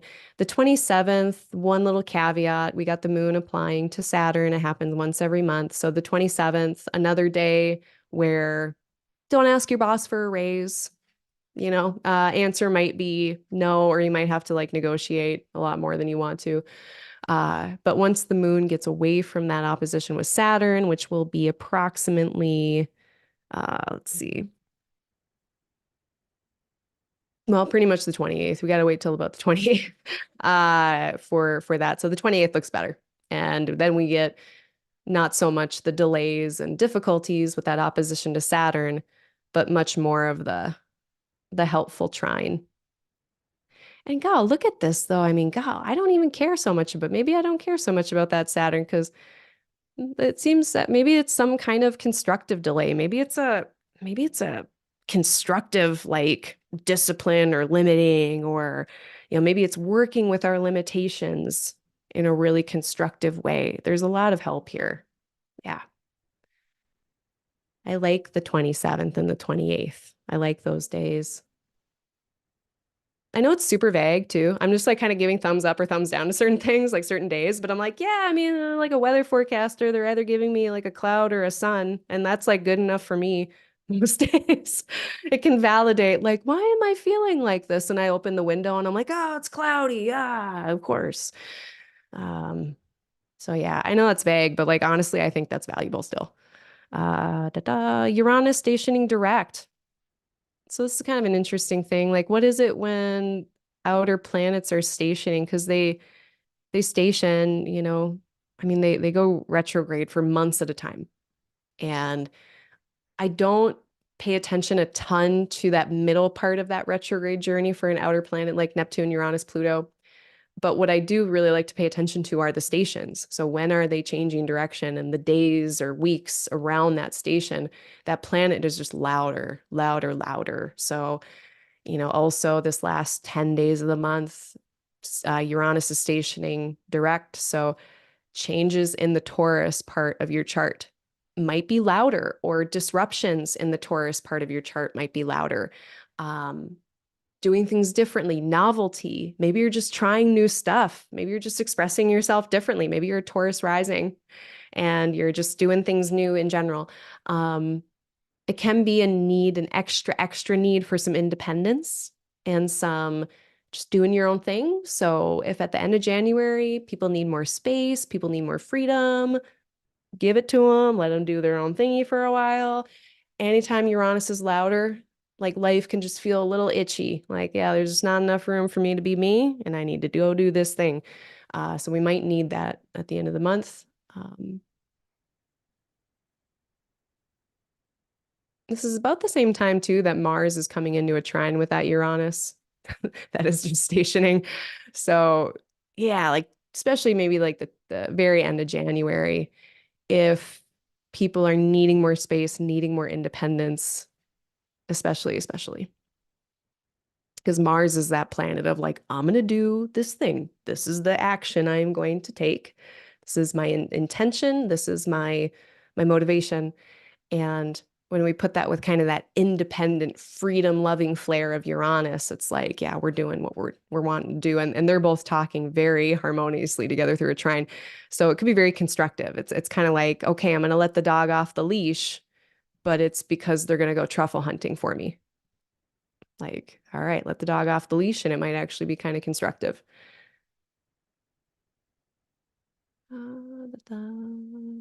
So many things perfecting on the 27th. So yeah, 27th, 28th are feeling pretty important. I'd mentioned like 16th, 17th, 18th of the month, very important. I'm going to also say 27th, 28th, looking pretty important just because of all of the configurations kind of perfecting all this stuff at like 6 and 7 degrees. And the moon really interacting with all of it. The moon is interacting with like all of it. So yeah, we'll be feeling it. Uh, One last thing about Uranus stations. So yeah, stations are loud. I also kind of wonder too, this is a theory, if Uranus is disruption and if retrograde is inconsistency of what that planet does, then does that mean that Uranus retrograde is inconsistency in that disruption? So is the disruption disrupted when Uranus is retrograde? And then when Uranus is back direct, that means that it's back up to its normal bullshit, back on its bullshit. That's my theory. Probably not true all the time, but yeah, it's like, I guess maybe Uranus is going to just be kicking it even more as Uranus in the future. So this is where we must embrace change in our Taurus place. We must embrace doing novel things, doing things differently, introducing novelty into that area, just as little therapy for that Uranus. They like new things. What else? There's a Benefic Enclosure on the 28th. Actually, before I get to that, let me talk about this Mercury-Mars conjunction. That also perfects. And it's exactly square the nodes. That was the thing that was so interesting to me. Around the 27th, 28th is the place that's square the nodes is called the bendings of the lunar nodes. And Demetra George in her Ancient Astrology Volume 1 talks about what it's like for a planet being at the lunar nodes, and in particular, like the moon being there. Because every planet has nodes. Like there are Saturnian nodes, Pluto has its own nodes. Mark Jones is who you want to go to learn about the nodes of the other planets. And there's this idea that, maybe with the lunar nodes, well, who's going to experience that bending the most? Well, the sun and the moon, or the moon, because that's its kind of, I guess, what would you call that? Because the nodes are the points on that lunar path. It's not going to be the same as the nodes on a different planet's path. So the question then for me that I'm still working through is, when other planets who aren't the moon are on the lunar bendings, does it matter as much as when the moon is there? Because how Demetra George talks about it in Ancient Astrology Volume 1, is the moon at the bendings has this really objective, kind of rational point of view, because at the bendings, this is where the path of the sun and the moon are the furthest away by declination. So at the nodes, those are the eclipse points. The sun and the moon are at the same height in the sky, so they're able to get in each other's way. If they are at the bendings of the nodes 90 degrees away, their paths they get about 4 or 5 degrees away, I think. It's not much. But they can no longer occlude each other, right? And there's a symbolism here that if the symbolism of the sun and the symbolism of the moon are very separate from each other, that the sun, our spirit, the moon, our body, and they're not kind of intertwined, we can maybe step away from our material feelings. We can step away from our material biases and desire for achievement and feelings and all these material moon things.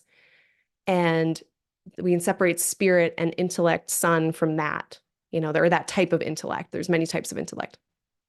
And get kind of this rational point of view. That's what was in her book. I'm paraphrasing. I do see, moon bending people. They're very rational, logical people. They are. They're able to kind of take their feelings out of things sometimes, for better or for worse. It's not always a good thing. It can be harder to connect. That was the other side of that coin that Demetra mentioned was, on the other side of that, it might be kind of difficult to connect in that more aligned way with, body, mind, spirit, or not just being, purely rational. Being more subjective might be harder. What does it mean then to have Mercury and Mars here at this bending? Are they having a more rational, kind of realistic approach to how to balance the Libra Aries stuff? Let's say you're a Aries rising or something, and you're trying to balance things between you and partnerships. Maybe around the 28th of January, you get this really kind of clear view of that dilemma. Like, this is how I navigate it, or, oh, here's an idea about how I could navigate this. So I think Capricorn is going to help out actually being here a bit on the 27th, 28th, square the nodes. It's like, how do I deal with this Libra Aries axes things? So for me, this is like my 3rd and my 9th. And this probably has to do with my communication and my writing and my teaching and my learning for myself. And how do I balance all of that? How do I balance what I'm doing in my 3rd with what I'm doing in my 9th? And, for me, maybe the answer is in my 12th house of Capricorn. Maybe I need to do my spiritual practices and watch my own bobber, and just do my mental, emotional, spiritual health stuff. Maybe that's my answer to that dilemma. I don't know how, but maybe it is. So yeah, hopefully that gives you some ideas on what you can do with that period of time. Benefic Enclosure on the 28th. The moon is going to be just for a minute in this amazing Earth triangle situation, and that is from 1:27 in the morning Central Time to 3:09 in the morning Central Time. So it's really only like an hour and a half, but Universal Standard Time or whatever, UTC, that's 7:30 in the morning to 9 in the morning. So that's more accessible for people who are in that time zone. People who are in time zones further and further east, like if you are in Oceania, Australia, that's going to be more at like the end of your day. So, the further west you are, the less accessible that benefic enclosure is. The further east you are of the time zones, the more accessible you'll have. But anyway, benefic enclosure, it's on the 28th. It looks really nice. I might even stay up late. I might just get up and do something. I might set my alarm. And Venus completes the trine with Jupiter right after the moon passes through both of them. So, or right after those rays all connect. Mars is applying to that trine with Uranus at the same time. So like, yeah, it could be some breakthrough energy. Helpful energy. I like this. Okay. 29th, 30th, 31st. Let's wrap up things here. Yeah, geez. Been here for 2 hours. Oops. The point where it was for these things to get shorter. And that is not always the case. So yeah, 27th, 28th, 29th.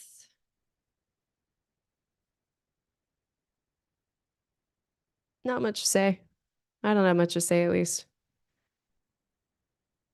30th. Yeah, so now this is another little interesting point. Getting to experience air trines with Sun and Pluto. We get another opportunity on the 30th and the 31st with the Libra Moon.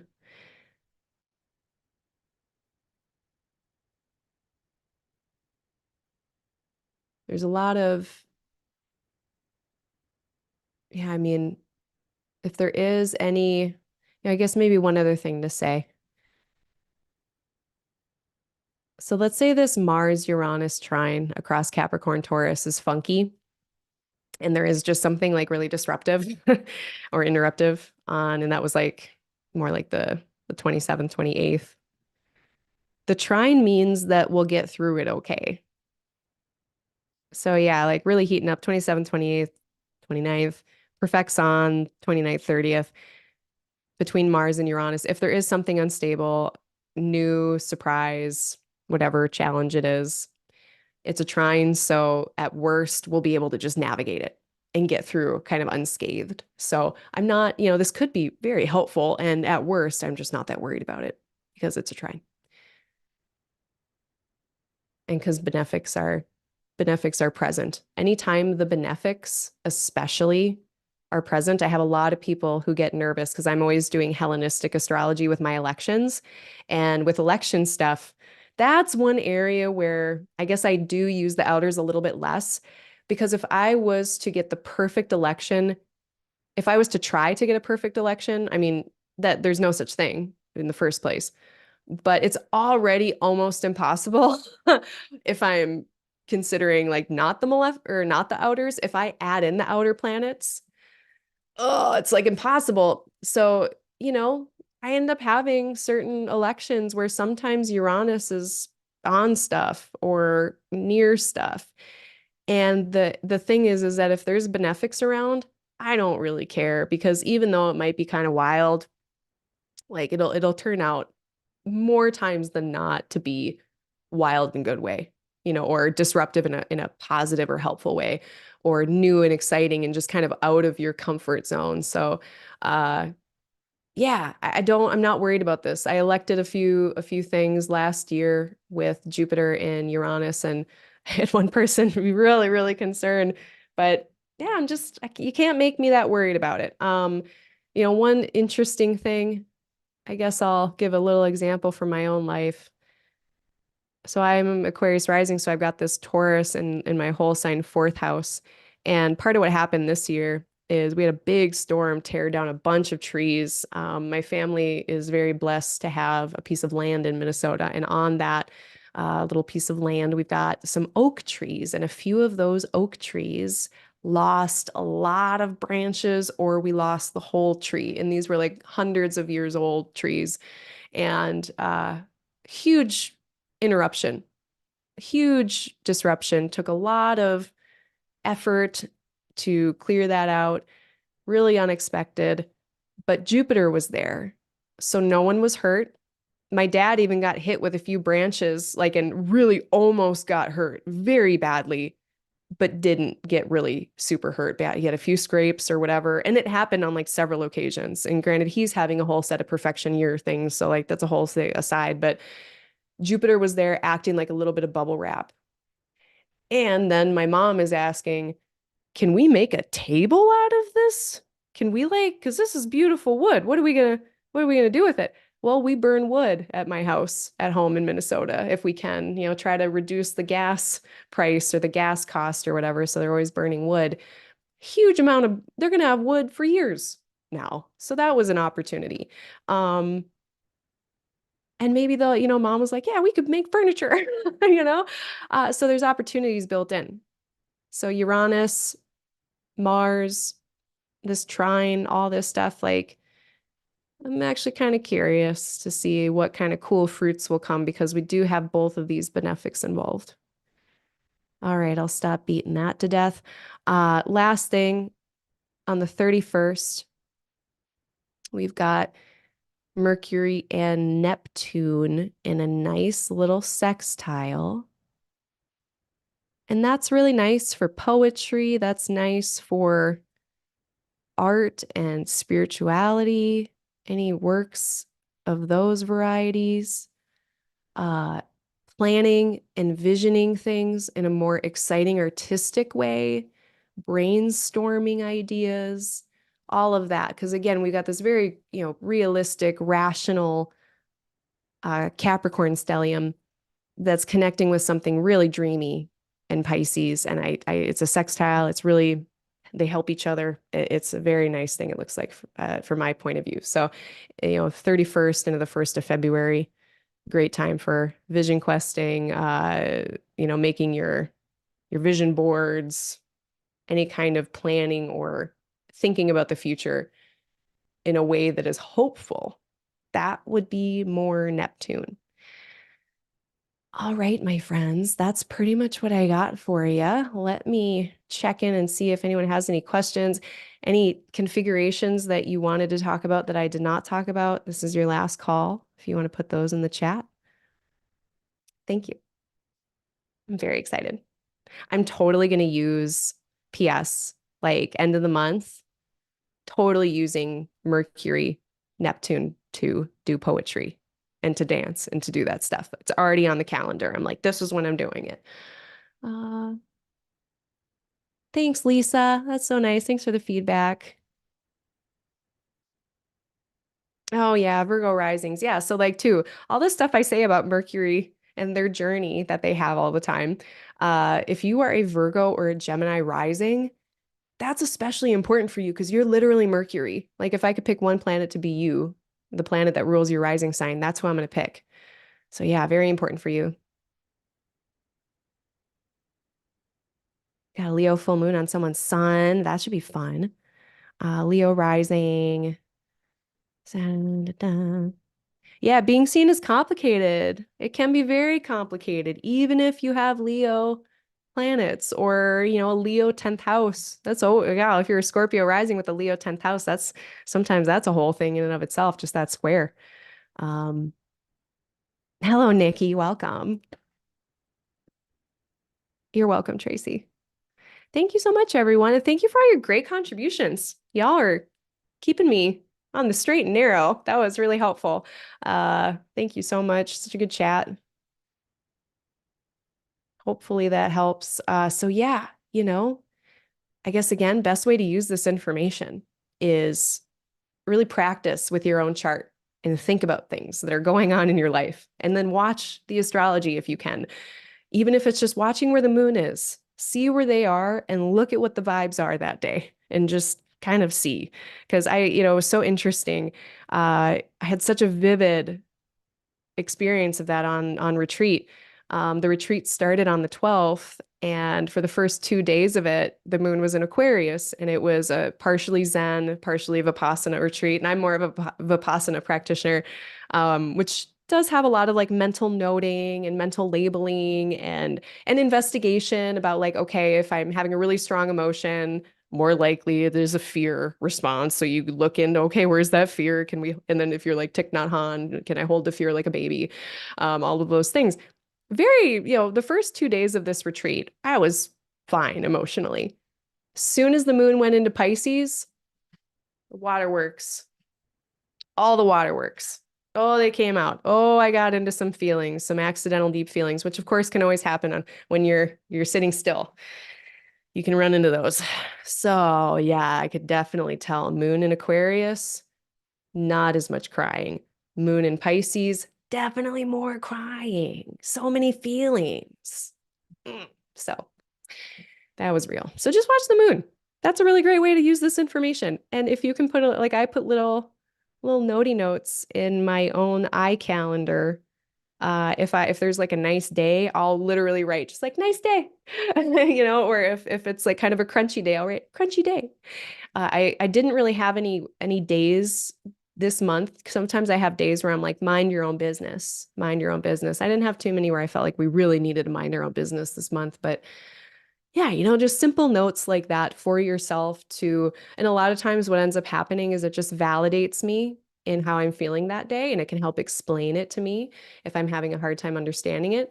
And also I like to use it just to, kind of check myself before I wreck myself. If I'm feeling like it's happened a few times now where I am just feeling very spicy, and before I do a thing, I will look at where the moon is to be like, or look at what the sky is to be like, okay, is this, just to kind of see what's going on. And then knowing that if I still want to pursue my current course of action. So kind of in the same way that, like some of my spiritual practices have this kind of labeling or noting thing, astrology we can use as just one other way to notice. And so we can make space to do more free will, to do actually more free will, even though this is super fated, right? To choose what we want to do based on more information that we have from the sky. That's how I use it. Hopefully that's helpful. If you've been getting help today, I guess last little thing. Um, oh, you're welcome, everyone. You're so nice. Thank you. Last little thing, if this was helpful, hit the like button, hit subscribe if you want to keep up with this. My next forecast for February part 1 is on January 28th, and that's going to be at 11 a.m. Central Time. So that one's earlier. That's like, I don't know, I think it's like 5 p.m. Universal Standard Time. So yeah, it'll actually be much more accessible the further east time zones that you are. And that again, that's the 28th. That's a Sunday at 11 a.m. Central Time. Best way to support me, there's so many ways. You can hit the like button. You can give me a super sticker.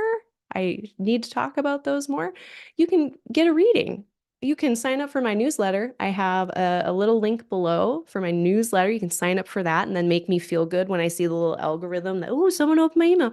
What else? Yeah, I have a sliding scale. So if you want to book a reading and it's too much money, that should not be, I don't want that to be a barrier. And that's why I have a sliding scale where you can get readings for cheaper. Just email me.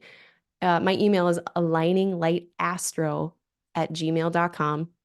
Aligninglight Astro. It's abbreviated. Yeah, I do tutoring, I do mentoring about, if you yourself are learning astrology and you need help with these concepts, or you are working on, I'm not like a business coach, but there are people who have astrology practices. There are people who, even just in your own personal life, you're helping people with astrology. If your family members are like asking you about their charts and stuff, and it's like, I don't want to be a professional astrologer, but if you need help mentoring and navigating that territory, how to just best practices, like I can mentor on that kind of stuff.